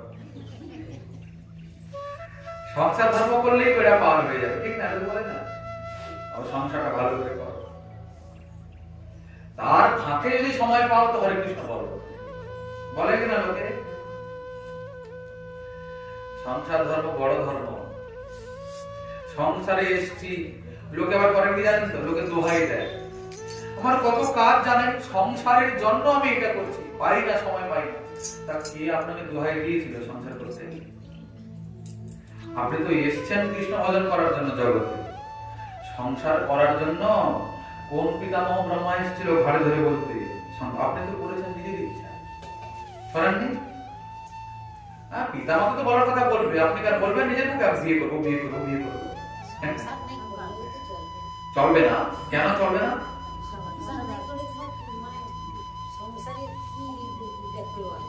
ও, আপনি কি দেখেছেন আজ পর্যন্ত? কি দেখাচ্ছেন বলুন তো? বেটা বৌমা দেখবে? ঠিক আছে, শুনুন মশাই, কুকুর ছাগল হলো বেটা বৌমা, না আছে কি নাই? আছে না নাই? গাধারও আছে ছেলে বউ, গাধারও সংসার আছে, কুকুরও সংসার আছে, সবাই খায়, সবাই, আপনারাও খান। পশু পাখিও ঘুমায়, আপনারাও ঘুমান। পশু পক্ষীও সন্তান জন্ম দেয়, আপনারাও দেন। পশু পক্ষীও মরে, আপনারাও মরেন। তা আপনার পশু পক্ষীর মধ্যে কি পার্থক্য থাকলো? বলবো, আছে কোনো পার্থক্য? কিছুই পার্থক্য নেই। তাহলে আপনি আর পশুর মধ্যে কি দাম? আপনি তাহলে পশুই তো। বলে না, আমি পশু দাম। আমরা বলছি না, শাস্ত্র বলেছেন মনুষ্য রূপেণ মৃগার চরন্তি। মানুষের রূপে সব পশু ঘুরে বেড়াচ্ছে। কেন? রূপটা মানুষের, অন্তরে পুরোটাই পশু। কেন? কার কাজকর্মগুলো তো সেই রকম। কি আপনি যে মানুষ হয়েছেন, আপনাকে এত সুন্দর শরীরটা দেওয়া হয়েছে তার বিশেষ কিছু থাকার জন্য। আহার নিদ্রা ভয় মৈথুনম চ সামান্য এতৎ পশুভেদ নরাণাম। আহার নিদ্রা ভয় মৈথুন, পশু করে মানুষ করে। আপনারা বলেন মশাই, পশু কি আর চাকরি করে? আমি তো চাকরি করি। হ্যাঁ, আচ্ছা, চাকরি করে কি করেন? সেই সংসারই তো চালান, আর কি করেন? প্রতিষ্ঠিত হব, লোকে বলে চাকরি করব, আমার সমাজে একটা নাম হবে। তার নাম কামান আর ধাম কামান, তো শেষে সংসারই তো চালাচ্ছেন, না আর কি করছেন? সেই খাচ্ছেন, সেই আপনি না হয় বড় ঘরে ঘুমাচ্ছেন, পশু না হয় গাছের গোড়ায় ঘুমাচ্ছেন, নাকি? আপনি না হয় খাট পালঙ্কে ঘুমাচ্ছেন, পশু না হয় মাটির উপরে শুয়ে পড়ছে। কিন্তু আপনার থেকে পশুটার ঘুম ভালো হয়, হয় কি হয় না? চিন্তা নেই। আর আপনার সারা দুনিয়ার চিন্তা মাথায় দিয়ে সোনার পালঙ্কে ঘুমাতে পারেন, টাকা দিয়ে পালঙ্ক কেনা যায়, ঘুম কিন্তু কেনা যায়, ঠিক না? আহার নিদ্রা ভয় মৈথুন পশুও করে মানুষও করে। আপনাকে মানুষ কেন বলা হচ্ছে পশু না বলে? যতবি কর্ম তো আপনারও একই, আপনার এত বিশেষতা কেন? বলছেন ধর্ম হি এক অধিক বিশেষ ধর্মেণ বিহিনা পশুভি সমানা। আপনাকে এই শরীরটা দেওয়া হয়েছিল পশুর মতো সংসার করার জন্য নয়, আপনাকে শরীরটা দেওয়া হয়েছিল পরম ধর্ম করার জন্য। পরম ধর্মটা কি? হরি ভজন সবই পুংসা পরম ধর্ম যতর ভক্তি অধোক্ষজে। সমস্ত জীবের পরম ধর্ম হলো কৃষ্ণ ভজন করা। এবার আপনি বলেন সংসার করতে হয়, আপনি কোন সংসার করেছেন মশাই? আপনার আসার আগে কি আপনার সংসার করার আগে স্বপ্ন সংসার ছিল না? আপনি তো সংসারে এসেছেন, সংসারেই তো আছেন, আবার সংসার ছেড়েই পালাবেন, ঠিক নাকি? আপনি আবার কোন সংসার তৈরি করেছেন? আপনার আসার আগে সংসার ছিল না বলে সবই ছিল, সবই সাজানো গোছানো ছিল। আপনি এসে বরং ঝঞ্ঝাট বাড়িয়েছেন, ঠিক না ভুল বলছি? আপনি ঝামেলা একত্রিত করেছেন। এখন বলেন বাবা আমার নাতিটাকে ধরতে হয়, আমি কৃষ্ণ ভজন করতে পারি না, সময় পাই না। ওই নাতি এসে আপনার জীবনের উদ্দেশ্যটাকেই শেষ করে দিয়েছে। তাহলে কি নাতি হবে না? নাতি খুব হোক, সংসার খুব হোক, কিন্তু আপনি যে কারণে সংসারে এসেছিলেন সেটা যে হলো না, সেদিকে লক্ষ্য রেখেছেন কি? সংসার খুব করুন, নাতি পুতি খুব দেখুন, 100-200 নাতি দেখুন না। এখন 25-30টা ছেলে জন্ম দিন না, কার কি যায় আছে? না কি বলে? কেউ বলবে আপনাকে এই কেন তোমার 10টা ছেলে হয়েছে? কেউ আগেকার দিনে তো হতো। আপনার 100টা নাতি হোক না, আপনি খুব দেখুন, দিন রাত নাতিদের দিকে তাকিয়ে থেকে বসে থাকুন। কিন্তু ওটা বিষয় নয়, বিষয়টা হচ্ছে আপনি যে কারণে এসেছিলেন এই জগতে সেটা যে হলো না, কিন্তু আপনার যাওয়ার সময় হয়ে গেল। আমাদের যাওয়ার সময় হয়ে গেল না, কিন্তু যে কারণে এসেছিলাম সেটা হলো না। তবে তো পুরো সম্পূর্ণ জীবনটাই বৃথা চলে গেল। সংসার তো সব জন্মেই হবে কি? এরপরে আপনি আবার একটা শরীর পাবেন কিনা? সেই জন্ম সংসার হবে, সেই জন্ম বিয়ে হবে, সেই জন্মে ওই বাচ্চা কুচ্চা হবে। এই জন্মে মেয়ে হয়েছেন, আগের জন্মে পুরুষ হবে। এই জন্মে মানুষ হয়েছেন, আগের জন্মে কুকুর হবে, বিড়াল হবে, যাই হোক তো হবে না। হ্যাঁ? কে বলছে মানুষ হবে? আমি তো সেটাই বললাম। চুপ করুন, চুপ করুন, কথা বলেন না। কি বুঝতে পারছেন? যা করার আছে এই দেহটা থাকতে থাকতে করে নিতে হবে। বলে তাই তো করছি, আপনি আবার কি করার কথা বলেন? আমরা তো সংসার চুটিয়ে করছি, ভালো করে সংসার করছি, সংসার যেন কোনো গন্ডগোল না থাকে সেই দিকে আমাদের দৃষ্টি না যাওয়া, ঠিক কি না? ভালো কথা বলুন। কিন্তু শাস্ত্র মহাজন বলছেন আমাদেরকে ধর্ম ছেড়ে পরম ধর্মে আসতে হবে। গীতাতে শ্রীকৃষ্ণ বলেননি সর্বধর্মান পরিত্যজ্য মামেকং শরণং ব্রজ অহং ত্বাম সর্বপাপেভ্যো মোক্ষয়িষ্যামি মা শুচো। সমস্ত ছোট মোটো ধর্মগুলোকে ত্যাগ করে কেবলমাত্র আমার শরণে এসো, আমি একার শরণে এসো। মাম একং শরণং ব্রজ। সমস্ত ধর্ম মানে তার মধ্যে সংসার ধর্ম পড়ে মশাই। সংসার ধর্ম মানে বিয়ে করে নিলাম, 10টা-12টা বাচ্চা হয়ে গেল, তাকেই সংসার ধর্ম বলে না। এটা তো সংসার। ধর্ম তখন হবে যখন ওই সংসারে কৃষ্ণ ভজন হবে, তখন তাকে সংসার ধর্ম বলে। বিয়ে করে নিলেই আর 10-12টা ছেলে হয়ে গেলে, নাতিপুতি হয়ে গেলে তাকে সংসার ধর্ম বলে না। আমরা বলি আমাদের পূর্বপুরুষ মুখ ভুলে গেছে তাই করছি। পূর্বপুরুষ কচু কলা জানতো, আপনারাও সেই রাস্তা ধরেছেন। পূর্বপুরুষ গরু গাড়িতে চলতো, আপনারা চলুন না গরুর গাড়িতে। আপনারা ট্রেনে চাপেন কেন? মোটরসাইকেল কেন চড়েন? এখন গরু গাড়ি থাকে চলতেন। কে বলেছে গরু গাড়ি নেই? এখনো আছে। হ্যাঁ, গরু গাড়ি এখনো আছে, কিন্তু মানুষ চাপে না, তাতে জিনিসপত্র বওয়া বই করে। এখন মানুষ দুধ সব 4 চাকার গাড়ি, বাস, ট্রেন এইসবে চাপে। পূর্বপুরুষ তো এসব তো চড়েনি। পূর্বপুরুষ কি চলেছে কি? পূর্বপুরুষ যে খাবার খেত আপনি তো তাই খান। এখন আপনার খাওয়া দাওয়ার কোনো পরিবর্তন হয়নি। এখন আপনি চাউমিন খান, পাস্তা খান, ফুচকা খান। পূর্বপুরুষ কোথায় পেয়েছিল এগুলো? খালি সব দিকেই ঠিক রেখেছে, খালি হরি ভজনের কথা বললেই পূর্বপুরুষের দোহাই দেয়। বলে পূর্বপুরুষ এইটা বলে গেছে তাই করছি। হ্যাঁ, শাস্ত্রে লেখা আছে যে পিতামাতার শ্রাদ্ধে আমিষ দিতে না, লেখা আছে। কিন্তু লোকে বলবে পূর্বপুরুষ। আমার প্রকৃষ্ট হয়ে যাচ্ছে মাছ দিতে, আমি মাছ দিচ্ছি বাপু, কি করবো? কিন্তু মহাপণ্ডিত পিএইচডি করে রেখেছে, খুব পড়াশোনা, অনেক পড়াশোনা করেছে, কোথায় থাকে? কোন দিল্লিতে। তার বাপ মরেছে, এসছে শ্রাদ্ধ করতে, দিয়ে পুরোহিত বলেছে বাবা এত বড় একটা কই মাছ লাগবে, আরো কি কি লাগে বাপু আমার তো জানা নেই। হ্যাঁ ওইগুলো লাগবে। আর সে বাবু বলেছিল আমরা কি জানি বাবু, পূর্বপুরুষের ব্যাপার। হ্যাঁ আরে বাবা তুমি তো পড়াশোনা করেছো, একটু খাতাপত্র বই একটু নেড়ে চড়ে দেখো না কিটা আছে। তুমি তোমার পিতার আত্মার কল্যাণ চাও কি চাও না? বলো এটা করে দিলে আত্মার কল্যাণ। আচ্ছা সেই শ্রাদ্ধ দিয়ে দিলে যদি আত্মার কল্যাণ হয়ে গেল, তাহলে ভূতটা আবার হয় কি? লোক বলে না অমুক লোক তো যায়নি গো, ঘরে আছে, ভয় দেখায়, বলে কি বলে না লোকে? কেন? আপনি তো খুব শ্রাদ্ধ দিয়েছেন, মাছ টাছ পুড়িয়েছেন ভালো করে, 36 বার মাছ পুড়িয়েছেন, খাইয়েছেন, বিড়ি খাইয়েছেন, কত কি করেছেন, এত মোটা মোটা বড় বড় পিণ্ডের গোলা সব খাইয়েছেন, পিণ্ড দিয়েছেন কি দেননি? দেন তো, করেন তো লোকে। তারপরে আবার সে ব্যক্তি ভূত হলো কেন? তো তার আত্মার কল্যাণ হয়ে যাওয়ার কথা ছিল। এটা ভাবার বিষয়। শাস্ত্রে শ্রাদ্ধের বিধি রয়েছে, শ্রাদ্ধ করতে হবে, কিন্তু কেমন শ্রাদ্ধ করলে তার প্রকৃত আত্মকল্যাণ হবে, বা শ্রাদ্ধ করলেই কি আত্মকল্যাণ হবে, ও বিষয়ে একটু বিচার বিশ্লেষণ করুন। টাকা তো খুব খরচা করছেন, কি একটা শ্রাদ্ধ করতে গেলে কম টাকা খরচা আছে? এই যে আপনারা পূজা পাঠ করেন, অনুষ্ঠান করেন, এই যে ধরুন এইটাই যে করছেন, টাকা তো খরচা হচ্ছে। তা এই টাকা যে আমি খরচা করছি, বড় কষ্ট করে উপার্জন করেছি, এই খরচাটা আমার সত্যিকারের পরমার্থে লাগলো কিনা, ওই খরচার আমি প্রকৃত লাভ পাবো কিনা, সে বিষয়ে অনুসন্ধান থাকার দরকার নেই, না দরকার নেই। শাস্ত্রে বলেছেন যে সদাচারী ছাড়া, সদাচার ব্যতীত কোন কার্যই সিদ্ধ হয় না কখনো। সদাচার মানে বলেন তো নিয়ম নিষ্ঠা, পবিত্রতা, সর্বদা পবিত্র থাকতে হবে, কার্য সব নিয়ম মেপে শাস্ত্রের শাসন মেনে হবে, তবে কি কার্য সুসম্পন্ন হবে।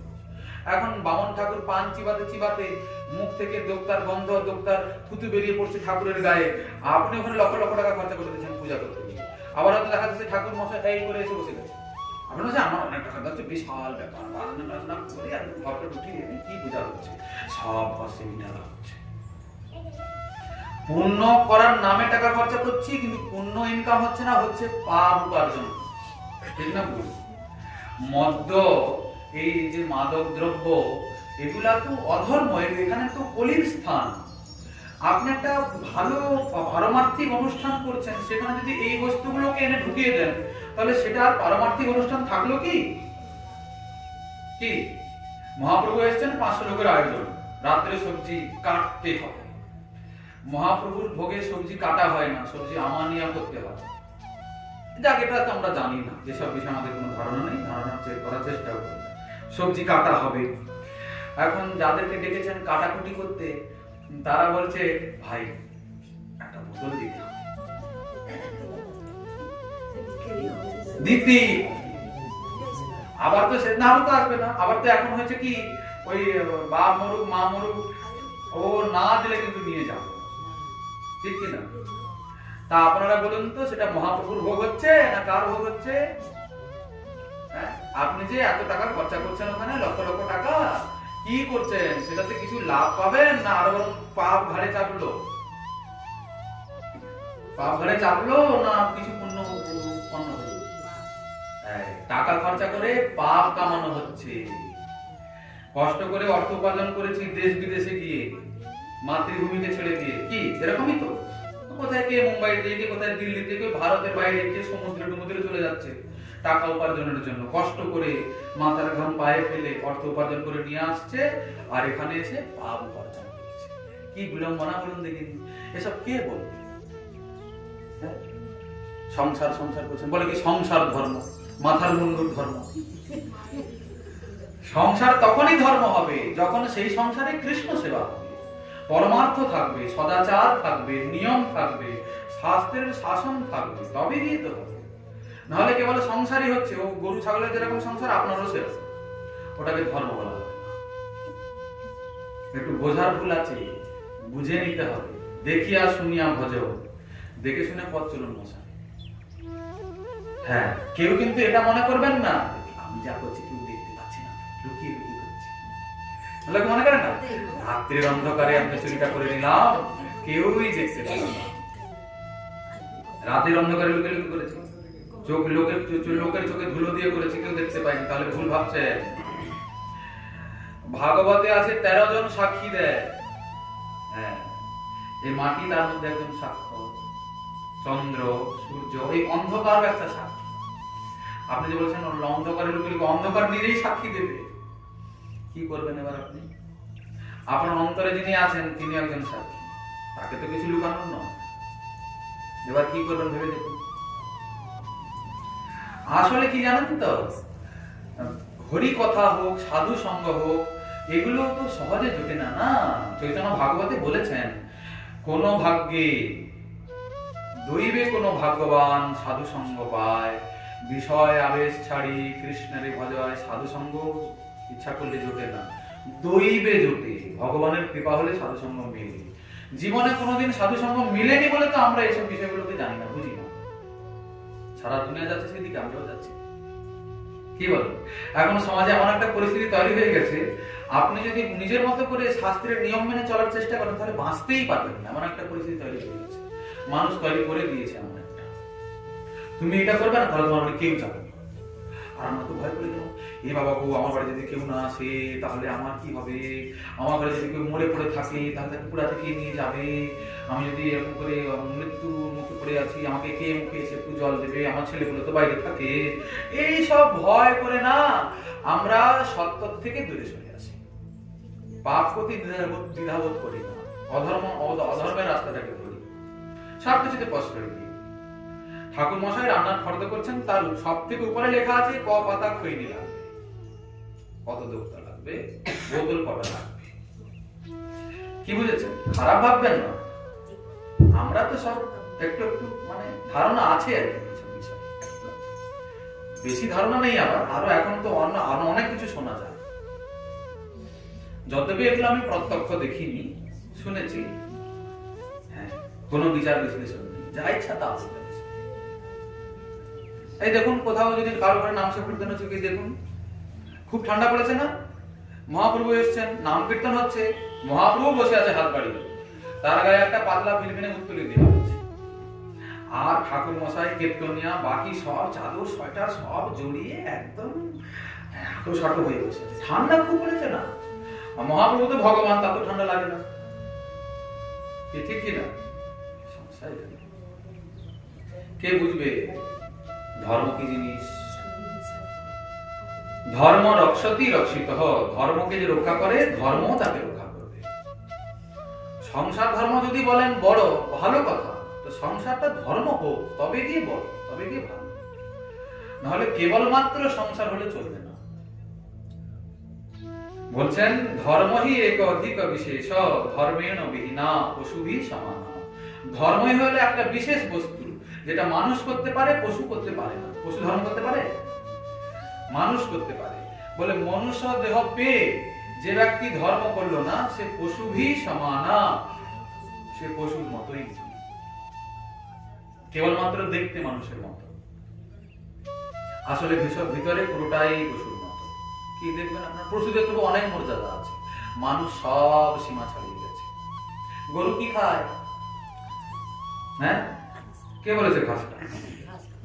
আপনাদের দিকে ঘাস খায় নাকি? আমি তো কোথায় শুনেছিলাম গরু নাকি আমিষ খায়। খায় না? ভালো করে গরম মশলা টসলা দিয়ে আমিষ রান্না করে গরুকে দেবেন, তো খায় কিনা দেখবেন।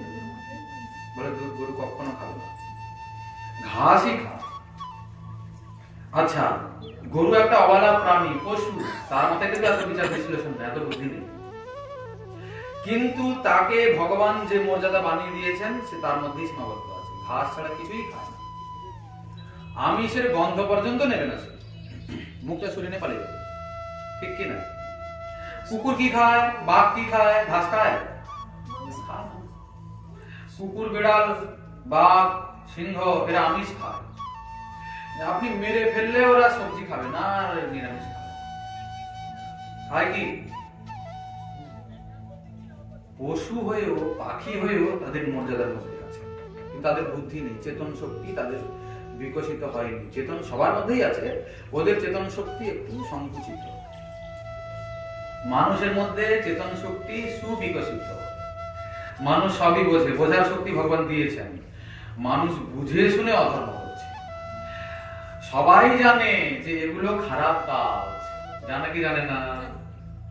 আমিষ খাওয়া, নেশা করা, জুয়া খেলা, পরের স্ত্রীর প্রতি নজর দেওয়া, এগুলো যে খারাপ কাজ, যে যে করছে সে জানে কি জানে না? সবই জানে, কিন্তু জেনে শুনে বুদ্ধি দিয়ে খারাপ কাজ করছে, বুদ্ধিকে কাজে লাগিয়ে খারাপ কাজ করছে। তাহলে কত বড় খারাপ ব্যাপারটা বিচার করে দেখব, ঠিক কি না? মানুষকে তো মাংস খাওয়ার জন্য বানানো হয়নি, ওর তো শরীরে যেরকম অঙ্গ প্রত্যঙ্গ গুলো সব সবজি খাওয়ার অঙ্গ প্রত্যঙ্গ। বলে কিরকম? যারা আমিষ খায়, যারা আমিষ ভোজি, তারা চেটে চেটে জল পান করে। কুকুর এরকম আমাদের মতন গ্লাস থেকে জল খায়, কুকুর দেখুন জিভ দিয়ে চেটে চেটে জল খায়। বিড়ালও তেমন, বাঘও তেমন। গরু কখনো চেটে চেটে জল খায়? গরু কিন্তু মুখ লাগিয়ে জল খায়। ছাগল, গরু, যারা যারা নিরামিষ খায়, মানে যারা যারা ওই ঘাস টাস খায়, তারা কিন্তু এই মুখ লাগিয়ে জল খায়। আমরাও মুখ লাগিয়ে খাই, আমরা এমন করে খাই না, ঠিক কি না? আবার যারা যারা আমিষ ভোজি, ওদের ভগবান বড় বড় নখ দিয়েছেন, নখগুলো ছুচাল, যাতে তারা জোরে ধরতে পারে, জাপটে ধরতে যাতে পারে।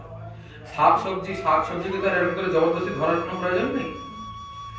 এই যে তারা তো অন্যের শরীরকে খেয়ে বাঁচবে, ওই জন্য যাতে ধরতে পারে, জন্য বড় বড় মোটা মোটা ছুচাল নখ তাদের দিয়েছেন। কুকুর, বেড়াল, বাঘ, সিংহ, এদের সবারই ছুচাল নখ রয়েছে, মানে আমি বুঝি না। ওদের মুখের মধ্যেও দাঁতের একটু বিশেষ ব্যাপার আছে, দাঁতগুলো দেখবেন ছুচাল দাঁত আছে, মানুষের আছে, অন্যান্য যারা ঘাস খায় তাদের আছে, যারা যারা ঘাস খায় সেই সব পশুদের ছুচালো নখ আছে, তাদের খুব, তাও আবার তাদের জন্ম হলে কেটে দিতে হয় একটু ওদিক দিয়ে। এইসব বিচার বিশ্লেষণ করলে তো বোঝা যাবে যে আসলে ব্যাপারটা কি। না সব তো বুঝতে পারছি বাবা, কিন্তু না ছাড়তে যে পারছি না, বলুন তো কি করবো? ছাড়বেন না ছাড়বেন সে আপনার ব্যাপার বাবু, আমরা অবশ্যই কিছু বলবো না। আত্মা যা চায় তাই খায়। হ্যাঁ, লোকে বলে আত্মা যা চায় তা খাও। আজ পর্যন্ত আত্মাকে সে ব্যক্তি জীবনে দেখেই, আত্মা যে তাকে কিরকম চাইলো সেটাই এখন জানার বিষয়। আত্মা ফোন করে চাইলো না, হাতে চাইলো না, পায়ে চাইলো না, কার দ্বারা খবর পাঠিয়েছিল না, চিঠি পাঠিয়েছিল, জানা যায় না। আত্মা যে চাইলো কিরকম চাইলো, কি লোক বলেন আত্মা যা চায় তা খাও, তা আত্মা আপনাকে বাড়ি এসে জানিয়েছে নাকি বাবু আমি মানুষ খেতে চাই? আত্মাকে দেখেছেন কখনো? কেউ দেখেননি। তাহলে চাইলে যে আপনি বুঝলেন কি করে? যা সমস্যা দেখছেন, বলে কখনোই আত্মাকে দেখিনি, কিন্তু আত্মা যে চাইলো তাও বুঝিনি। কি করে চাইলো? এটা বলে লোকে, সবাই জন্য বলে দিলাম। লোকে বলে না আত্মা যাতে তা খাও। আত্মার খাওয়ার আমিষ নয়, আত্মার খাওয়ার নিরামিষও নয়। বলে তাহলে আত্মা কি খায়? বলে আত্মা যদি কিছু ভোজন থাকে তাহলে হরি নাম, হরি ভজন, হরি কথা, ওটাই আত্মার কল্যাণ করতে পারে, ওটাই আত্মাকে পুষ্টি দেয়, আর অন্য কিছু আত্মা গ্রহণ করে না। এগুলো চায় কে? বলে জিহ্বা চায়, শরীর চায়। জিহ্বার লালসে যেবা ইতি উতি ধায়, কৃষ্ণ উদর পরায়ণ প্রভু কৃষ্ণ নাই পায়। বাপু কৃষ্ণ ভজন করতে হলে তো সদাচারী হতেই হবে। সদাচারী মানে কি? লোকে বলে আমি নিরামিষ খাই। নিরামিষ খেলে কি? নিরামিষ খেলে পাপ হবে না নাকি? লোকে বলে জীব হত্যা মহাপাপ। জীব হত্যা মানে মুরগি ছাগল মারবো না, মাছ মারবো না, চিংড়ি মারবো না, দিলে পাপ হবে না, দিলে পুণ্য হয়ে গেল। বলে না না না, আমিষ খাবো না মানেই যে পুণ্য হয়ে গেল তা নয়, নিরামিষ খেলেও পাপ হবে। নিরামিষ খেলেও পাপ? তাহলে কি খাবো? তাহলে খাওয়াই বন্ধ করে দেবো, না খেতে পারে যাবো? বলেন না, ভগবানকে নিবেদন করে তার প্রসাদ পেতে হবে, তবে কি আর কোনো পাপ? যতক্ষণ না পর্যন্ত প্রভুকে না দিচ্ছেন, যতবি প্রভুরই সবকিছু। আপনি কিছু তৈরি করেছেন কি? বলে ধান আমি চাষ করেছি, প্রভু আমাকে চাষ করে দিয়েছেন। জমিটা কুপিয়ে, লাঙ্গল করে, বীজ ফেলে, জল ঢেলে, সার মেরে ধানকে রোপণ করেছি। কতদিন পরিচর্যা করেছি, তারপরে গিয়ে ধান হলো, পাকলো, আবার গাছ কাটলাম, ধান ছাড়ালাম, সেদ্ধ করলাম, কত লম্বা প্রসেস। তারপরে গিয়ে দুমুঠো অন্ন আমার মুখে আসে। তা প্রভু এখানে কোথায় এসে কাজটা করলো? আচ্ছা ভালো, আপনি না হয় চাষ করেছেন, তা মাটিটা কি আপনি তৈরি করেছেন নাকি? বলে তা তো করিনি। তা যদি মাটি না থাকতো তাহলে আপনি কোথায় চাষ করতেন? কি মাথার উপরে চাষ করতেন নাকি, না ঘরের ছাদে চাষ করতেন? বলে তুই শিখলে একটা কি কথা। যদি হাওয়া না থাকতো, যদি জল না থাকতো, এগুলো কে দিয়েছেন? ভগবান দিয়েছেন না আপনি তৈরি করেছেন? কোন বিজ্ঞানী তৈরি করেছে মাটি? হ্যাঁ বলতে পারবে? কোন নেতা তৈরি করেছে জল? সব আগে থেকেই ছিল। আপনাকে যিনি পাঠাচ্ছেন এখানে, আপনি এসে কি কি করবেন, আপনার কি কি প্রয়োজন, আপনার আসার আগে ব্যবস্থা করে দিয়েছেন। উনি এতই করুণাময়, আপনি কিছুই তৈরি করতে পারবেন না, কোনো ক্ষমতা নেই আপনার। আপনি সম্পূর্ণরূপে তার উপরে নির্ভরশীল হয়েই আছেন। আপনি আপনার যে শ্বাস প্রশ্বাসটা চলছে না, তাও আবার আপনার হাতে নেই, অন্য কারোর হাতে আছে। আপনার ইচ্ছায় চলে না ওটা, তাহলে তো জগতে কেউই মরতো না। যদি কারোর নিজের ইচ্ছায় চলতো শ্বাস প্রশ্বাস, তাহলে কেউ মরতো না, জগৎ সব অমর হয়ে যেত। বলে আমি তো তাহলে জীবনেই মরবো না, ঠিক কি না? মরতে কলক চায় বলুন তো? কেউই মরতে চায়, কিন্তু হাতে যে কারণ নেই এই জন্য মরতে হয়। সবই তো তাঁরই। আপনি আবার কি তৈরি করবেন, কি তাকে দেবেন? বলছে হোক, ঠিক আছে আমার হোক, আমারটাও যদি আমাকে কেউ দেখায় তাহলেও আমি প্রসন্ন হয়ে যাই। যেমন গঙ্গা জল দিয়ে গঙ্গা পুজো হয়, গঙ্গা জল তো পুজো লাগে।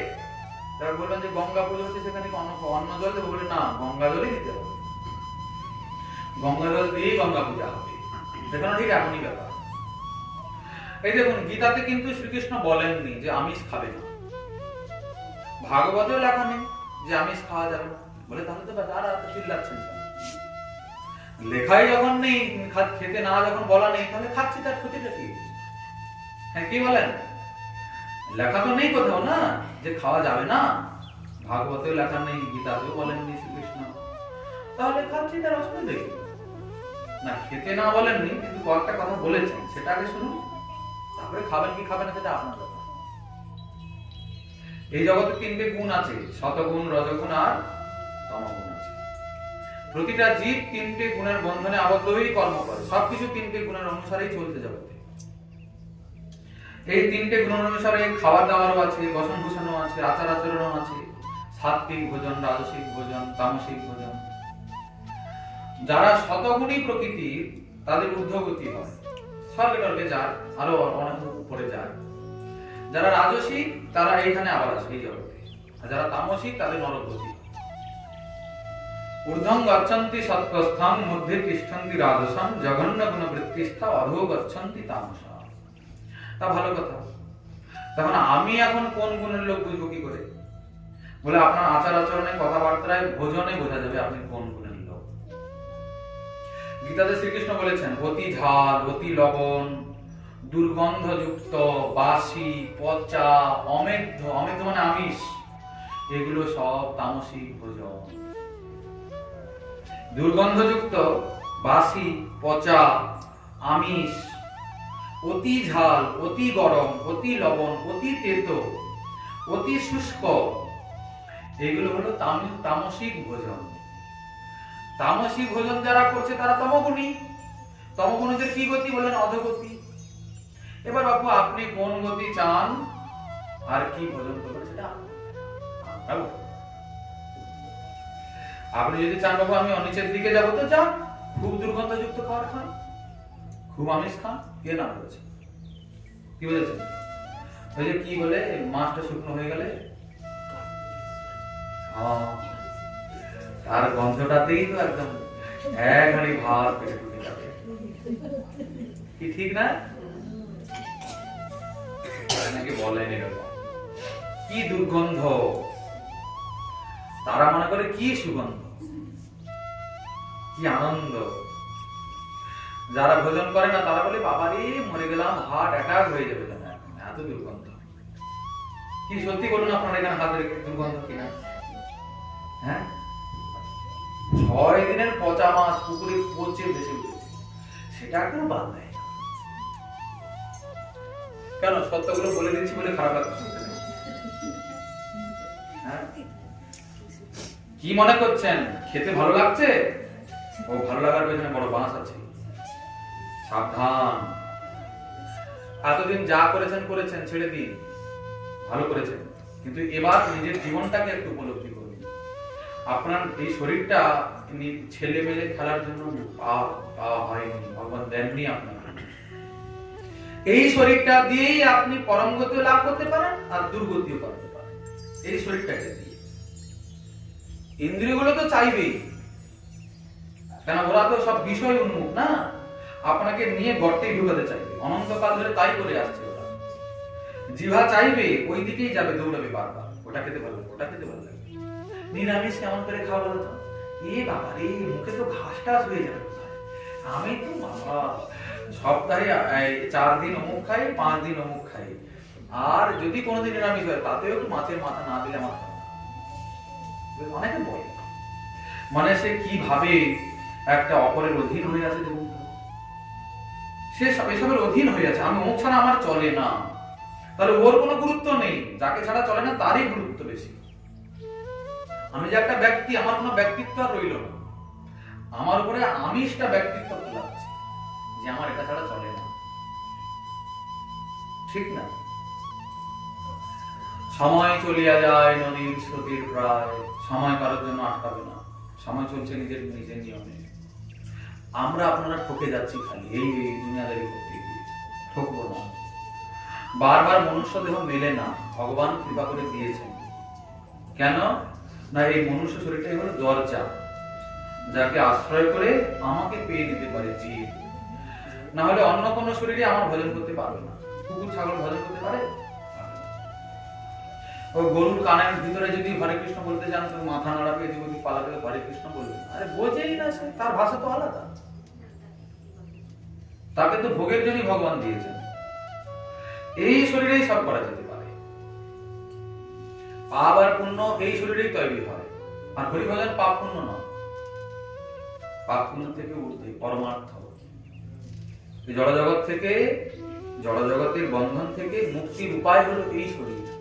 নিদেহ মাধ্যম সুলভম সুদুর্লভম প্লবম সুকল্পম গুরুকর্ণধারম ময়ানুকূল্যেন নভস্বতি রেতে কুমান ভবাব্ধি ন তরেৎ আত্মা। মনুষ্য দেহটা হচ্ছে সুলভ আবার দুর্লভ। সুলভ কেন? কেবলমাত্র এই শরীরেই হরিভজন হয়, এই জন্য সুলভ। দুর্লভ কেন বলে, এই জন্য দুর্লভ, সহজে মেলে না মনুষ্য শরীর, সহজে মেলে চাইলে পাবেন, এই জন্য দুর্লভ। বলে আমি সবাইকে মনুষ্য দেহ দেই না, যার প্রতি আমার কৃপা করার বিশেষ ইচ্ছা তাকেই মনুষ্য দেহটা দেই।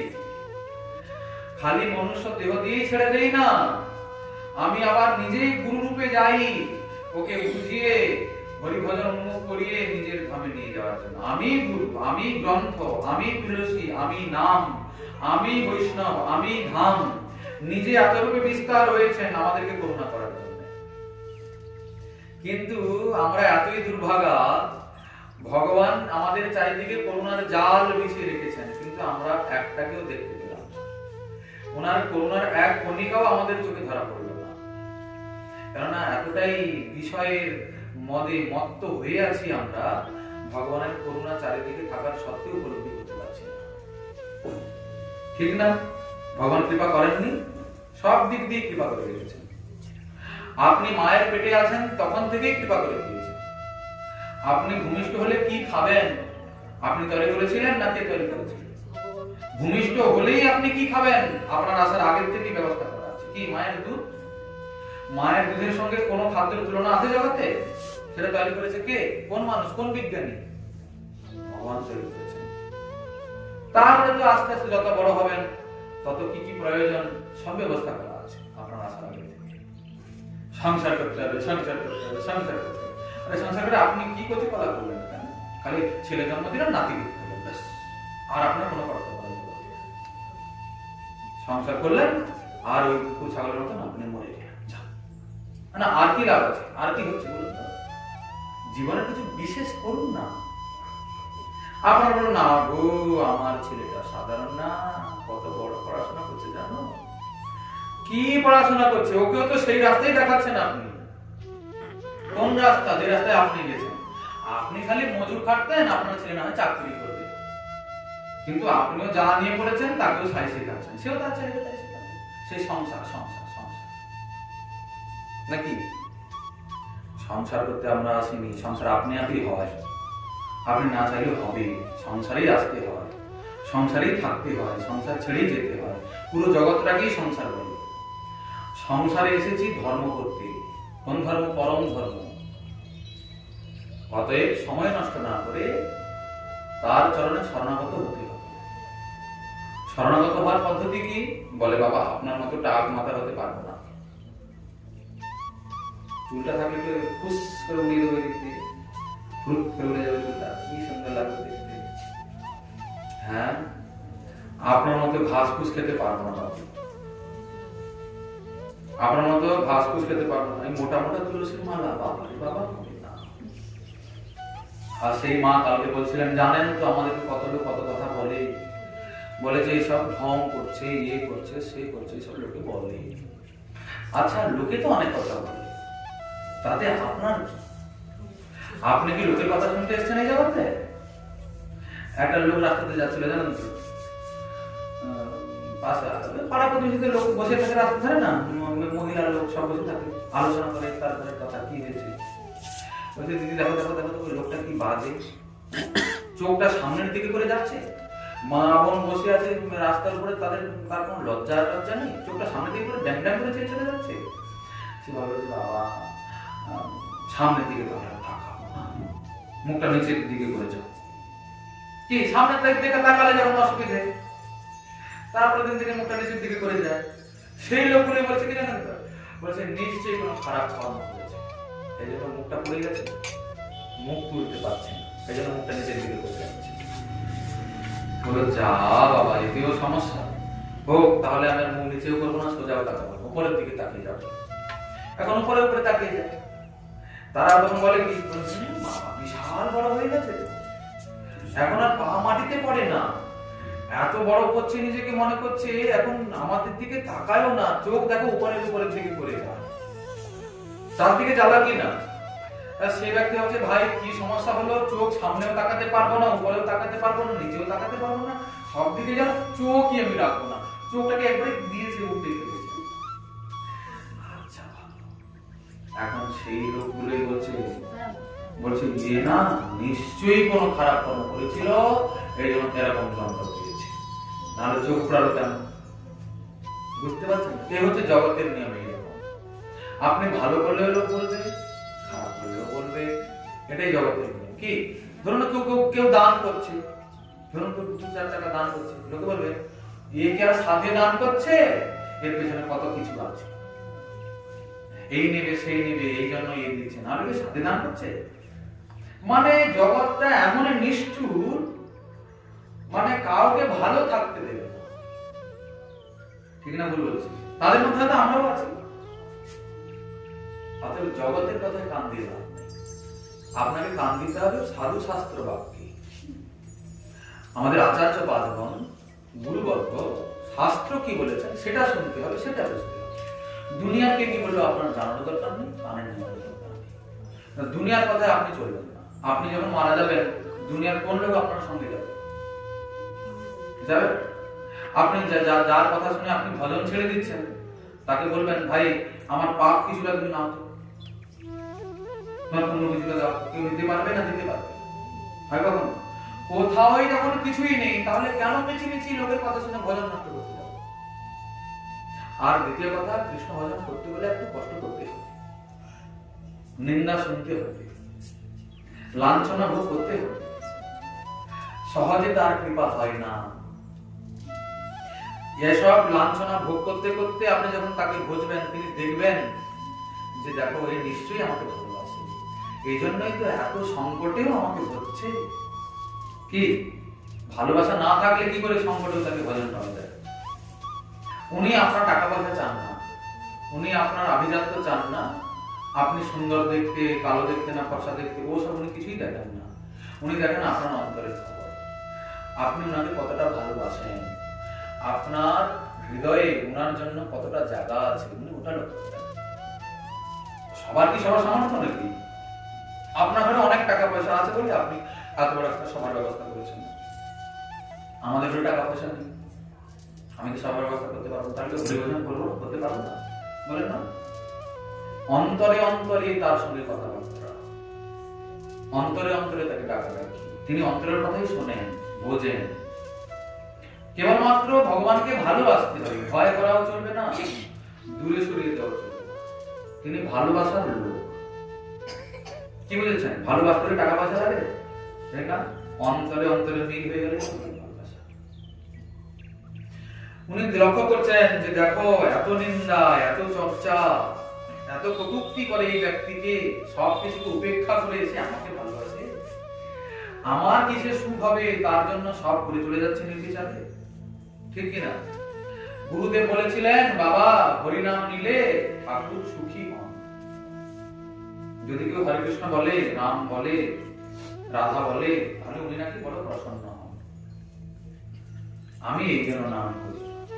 আচ্ছা, এই যে আমি নাম করছি এই জন্য লোকে কিন্তু অনেক গালমন্দ করে, বড় ভক্তানি করেছে, বিশাল নাম নিয়ে ঠকাঠকি করে, মালা জুড়ে নিয়ে রাখতে করে, বিশাল ভক্ত রয়েছে, এদিকে ভক্তি করে সেদিকে এই করে, লোক কত কথা বলে কিনা।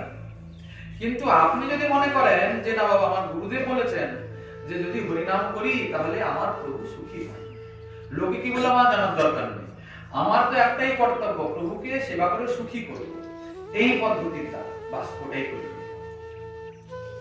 দুনিয়ার বকবকানে একদিন বন্ধ হয়ে যাবে। আর দুনিয়ার বকবকানে চললো তো আমার কি, আমার নিজের মন কি কম বকবক করে? কি মনই তো কত কথা বলে, মনই তো আগে বাধা দেয়, বাধা দেয় না? এই বাবারে যদি হয় তাহলে কি হবে, দুনিয়ার লোক তো পরে বলে, আগে নিজের ঘর সামলান দেখি না। আপনারা এবারে সোজাসুজি লোকের ঘরে চেপে বসে, লোকে মুখ বলে, লোকে তো মুখ বলে,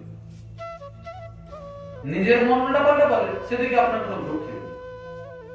নিজের মনকে আগে বোঝান যে বাবা তোকে হরি ভজন করতে হবে, তোকে ভজন করতেই হবে যে কোনো পরিস্থিতিতে হোক না কেন। যাদের ভক্তিতে নিষ্ঠা এসে গেছে তারা কি মনে করেন? তারা মনে করেন হা গোবিন্দ কত যুগ যুগ কত জন্ম জন্মান্তর শরীর পেয়েছি, সংসার করেছি, তুমি কৃপা করেছো, কিন্তু আমি তোমাকে পাওয়ার কোনো ব্যবস্থা রাখিনি, তোমাকে পাওয়ার কোনো অনুসন্ধান করিনি।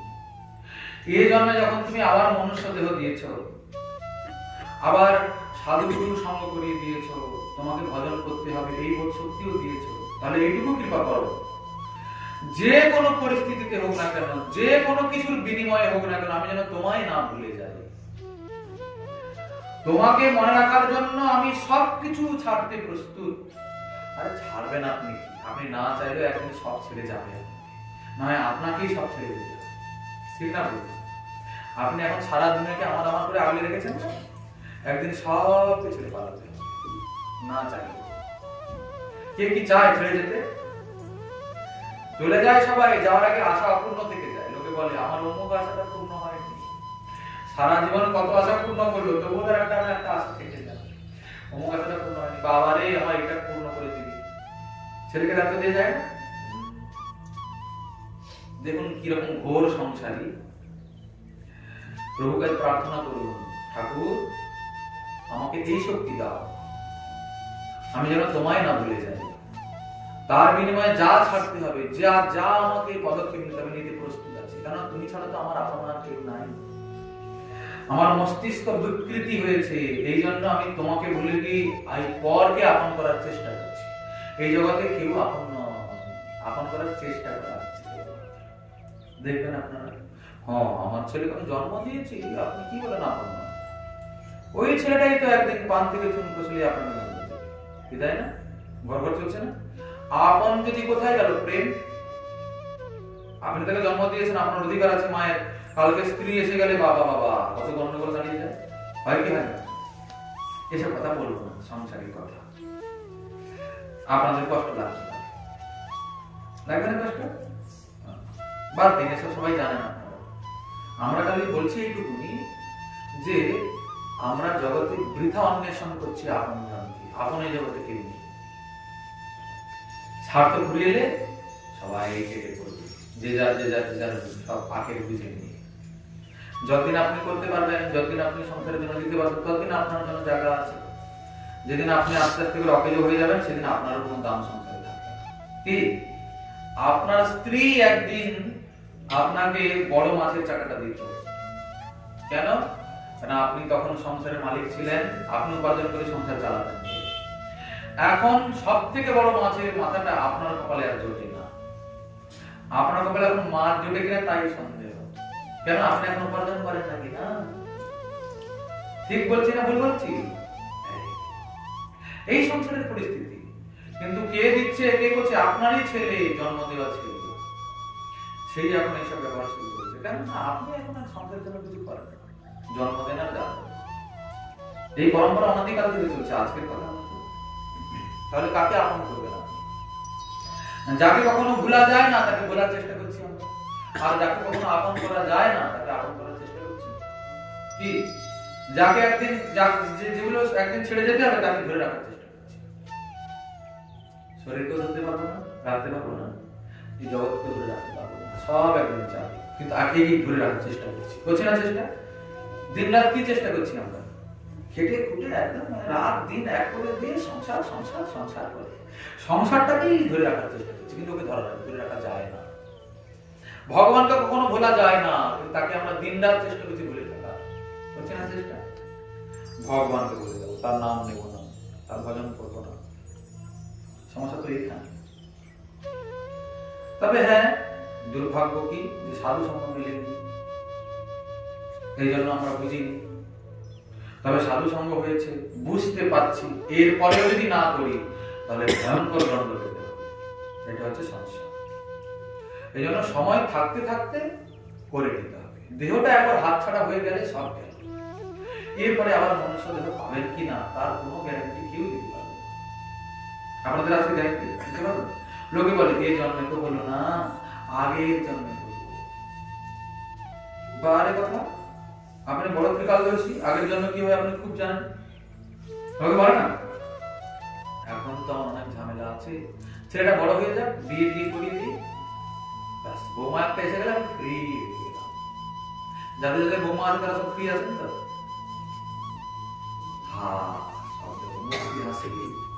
মানে কেউ ফ্রি নেই, সবাই ঝামেলায় আছে। হ্যাঁ, বৌমা হতে তো আরো বেশি ঝামেলা বেড়েছে গো। তখন তো নিজে নিজের মতো করে নিতাম, এখন তো নিজেকেও করতে হয়, তার পিছনে মাথাও খাটাতে হয়। কি ঝামেলা হলো। আর পরিবর্তন করবেন কবে? বলে না না, এখন তো নতুন নতুন বৌমা আসছে না, একটু দেখে শুনে দিতেই হয়। কিছুদিন যাক, নাতিপুতি হয়ে গেলে আর হোক, নাতিপুতি হলো বাবা আরো 3 ডবল ঝামেলা চাপ। নাতিকে ধরবে কি? কত করে রাত্রে ঘুমানোর সময় মায়ের কাছে থাকে শিশুটা, দিন রাত তো সেই ঠাকুমা দাদুকে সামলাতে হচ্ছে। হ্যাঁ ম্যাঁ চ্যাঁ করছে, আর ওকে সারা দিন হচ্ছে কি হচ্ছে না এরকম। তাহলে হরিভজন করবেন তবে। এদিকে তো বয়স বেড়ে যাচ্ছে, সব সাদা হয়ে গেছে এগুলো। কি দাঁতটা নড়ছে, এইসব এইসব নড়ছে, দাঁতটা খসে পড়বে কখন। চোখটা একটু আবছা আবছা ধরেছে, বুড়ো হলে চোখ কি আবছা? আমাদের তো কবে থেকে আবছা ধরেছে। তাহলে রোগ ব্যাধির আবার সময় আছে। আমার তো চশমা নিয়ে প্রায় 15-17 বছর হয়ে গেল। সমস্যা দেখতে পাচ্ছেন? রোগ কি কখনো বলে আসে? তাহলে সময়ের অপেক্ষা করবেন তো ঠকবেন। আগের জন্ম কেউ দেখেনি, ভবিষ্যতে ভালো দিন আসবে কোনো গ্যারান্টি নেই। অতীত চলে গেছে, অতীতকে আর কখনো ফিরে পাবেন না। এখন যদি কেউ বলেন হাই রে, যদি আগে জেনে নিতাম তাহলে ভজনটা করে নিতাম, এখন কি করব? অতীতের কথা বাদ দিন, ও চলে গেছে সময়, ওকে আর ফিরে পাবেন না। এখন সামনে যেটা আছে সেটা কথা ভাবো। বলে হ্যাঁ ভবিষ্যতে ভালো দিন আসবে, এখন ঝামেলা আছি না। বলে না, ভবিষ্যৎ কেউ দেখে, ভবিষ্যৎটা জল্পনা কল্পনা মাত্র, যা হবে বর্তমানেই হবে। তাহলে বর্তমানটা কি জিনিস? বর্তমান কি জিনিস আপনারা একটু বলুন দেখি।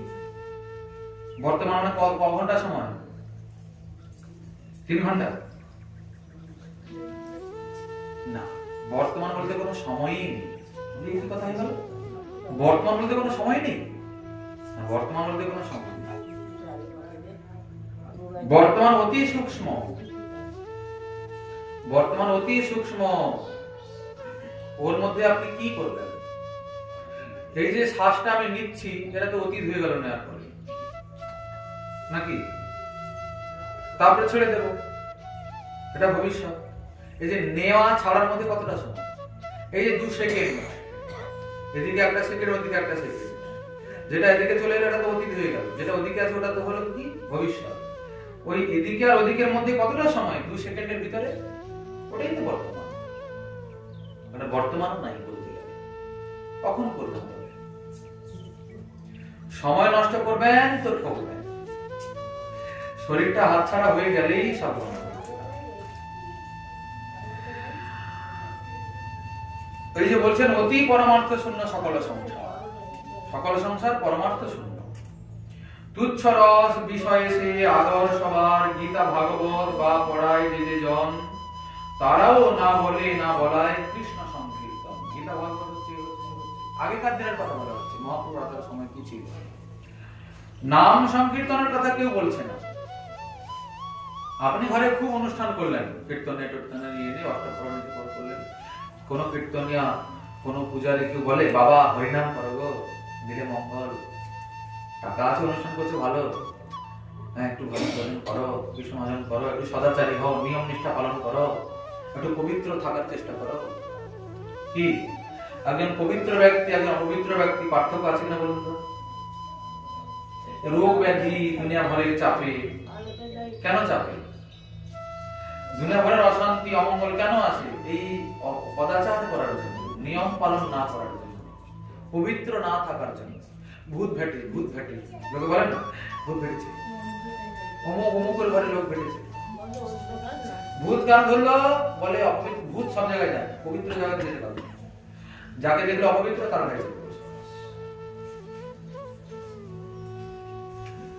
দিন রাত খেটে খুটে জীবন গেল, তবুও টাকার মুখ দেখতে পাওয়া যায় না। হয় কি হয় না? দিন রাত খেটে খুটে জীবন যাচ্ছে, টাকার মুখ দেখতে পাচ্ছি না, সংসারে অশান্তি দারিদ্রতা লেগেই আছে। ওই একটু পবিত্র হন তো, সদাচারী হন তো, ভজন করুন দেখি। আপনার কি কোথায় অভাব থাকে দেখা যাবে।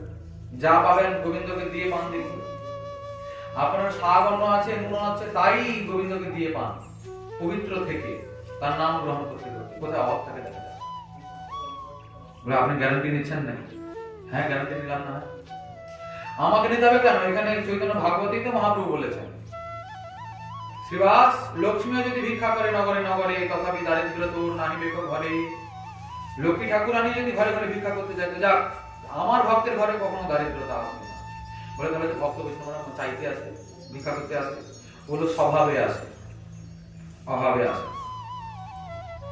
লোক ঠকানোর একটা স্বভাব হয়ে গেছে মানুষের।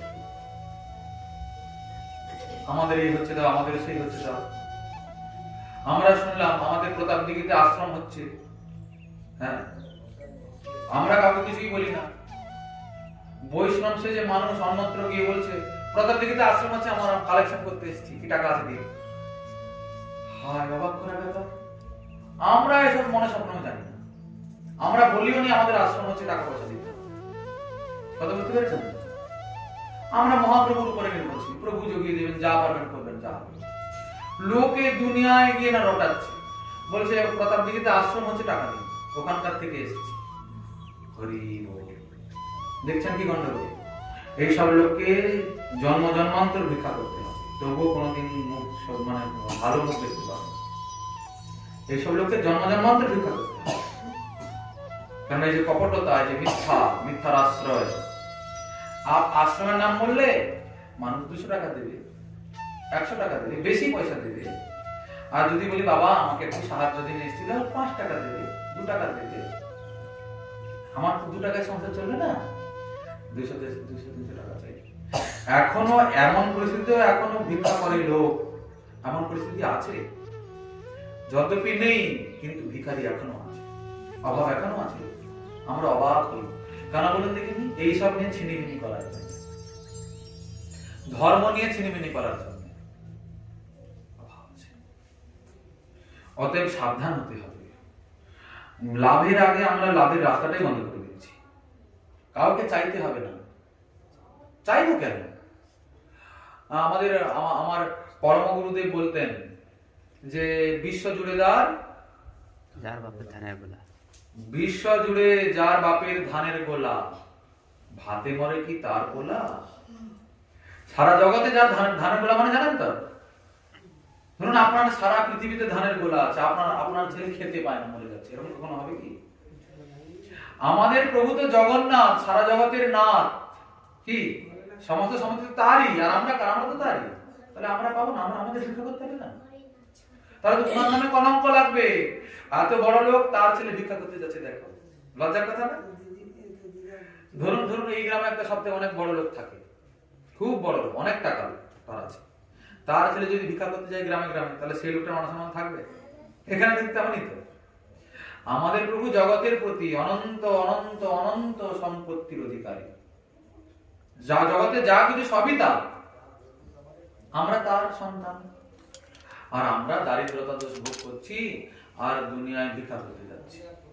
দাও আশ্রমে টাকা দাও, অমুক হবে টাকা দাও, 1 কিলো ডালের দাম দাও, একটা শাড়ির দাম দাও, 1 বস্তা সিমেন্টের দাম দাও। 1 বস্তা সিমেন্ট হলে আপনার আশ্রম হয়ে যাবে। এগুলো মনে হচ্ছে আনন্দ, লোকে ঠকে বেশ টাকা কামানো যাচ্ছে, কিন্তু না, গর্ত খোঁড়া হচ্ছে, ওই গর্তে নিজেকে ঢুকতে হবে, সদাচারী হতে হবে, মিথ্যার আশ্রয় নেব না, সত্যের আশ্রয় নিতে হবে।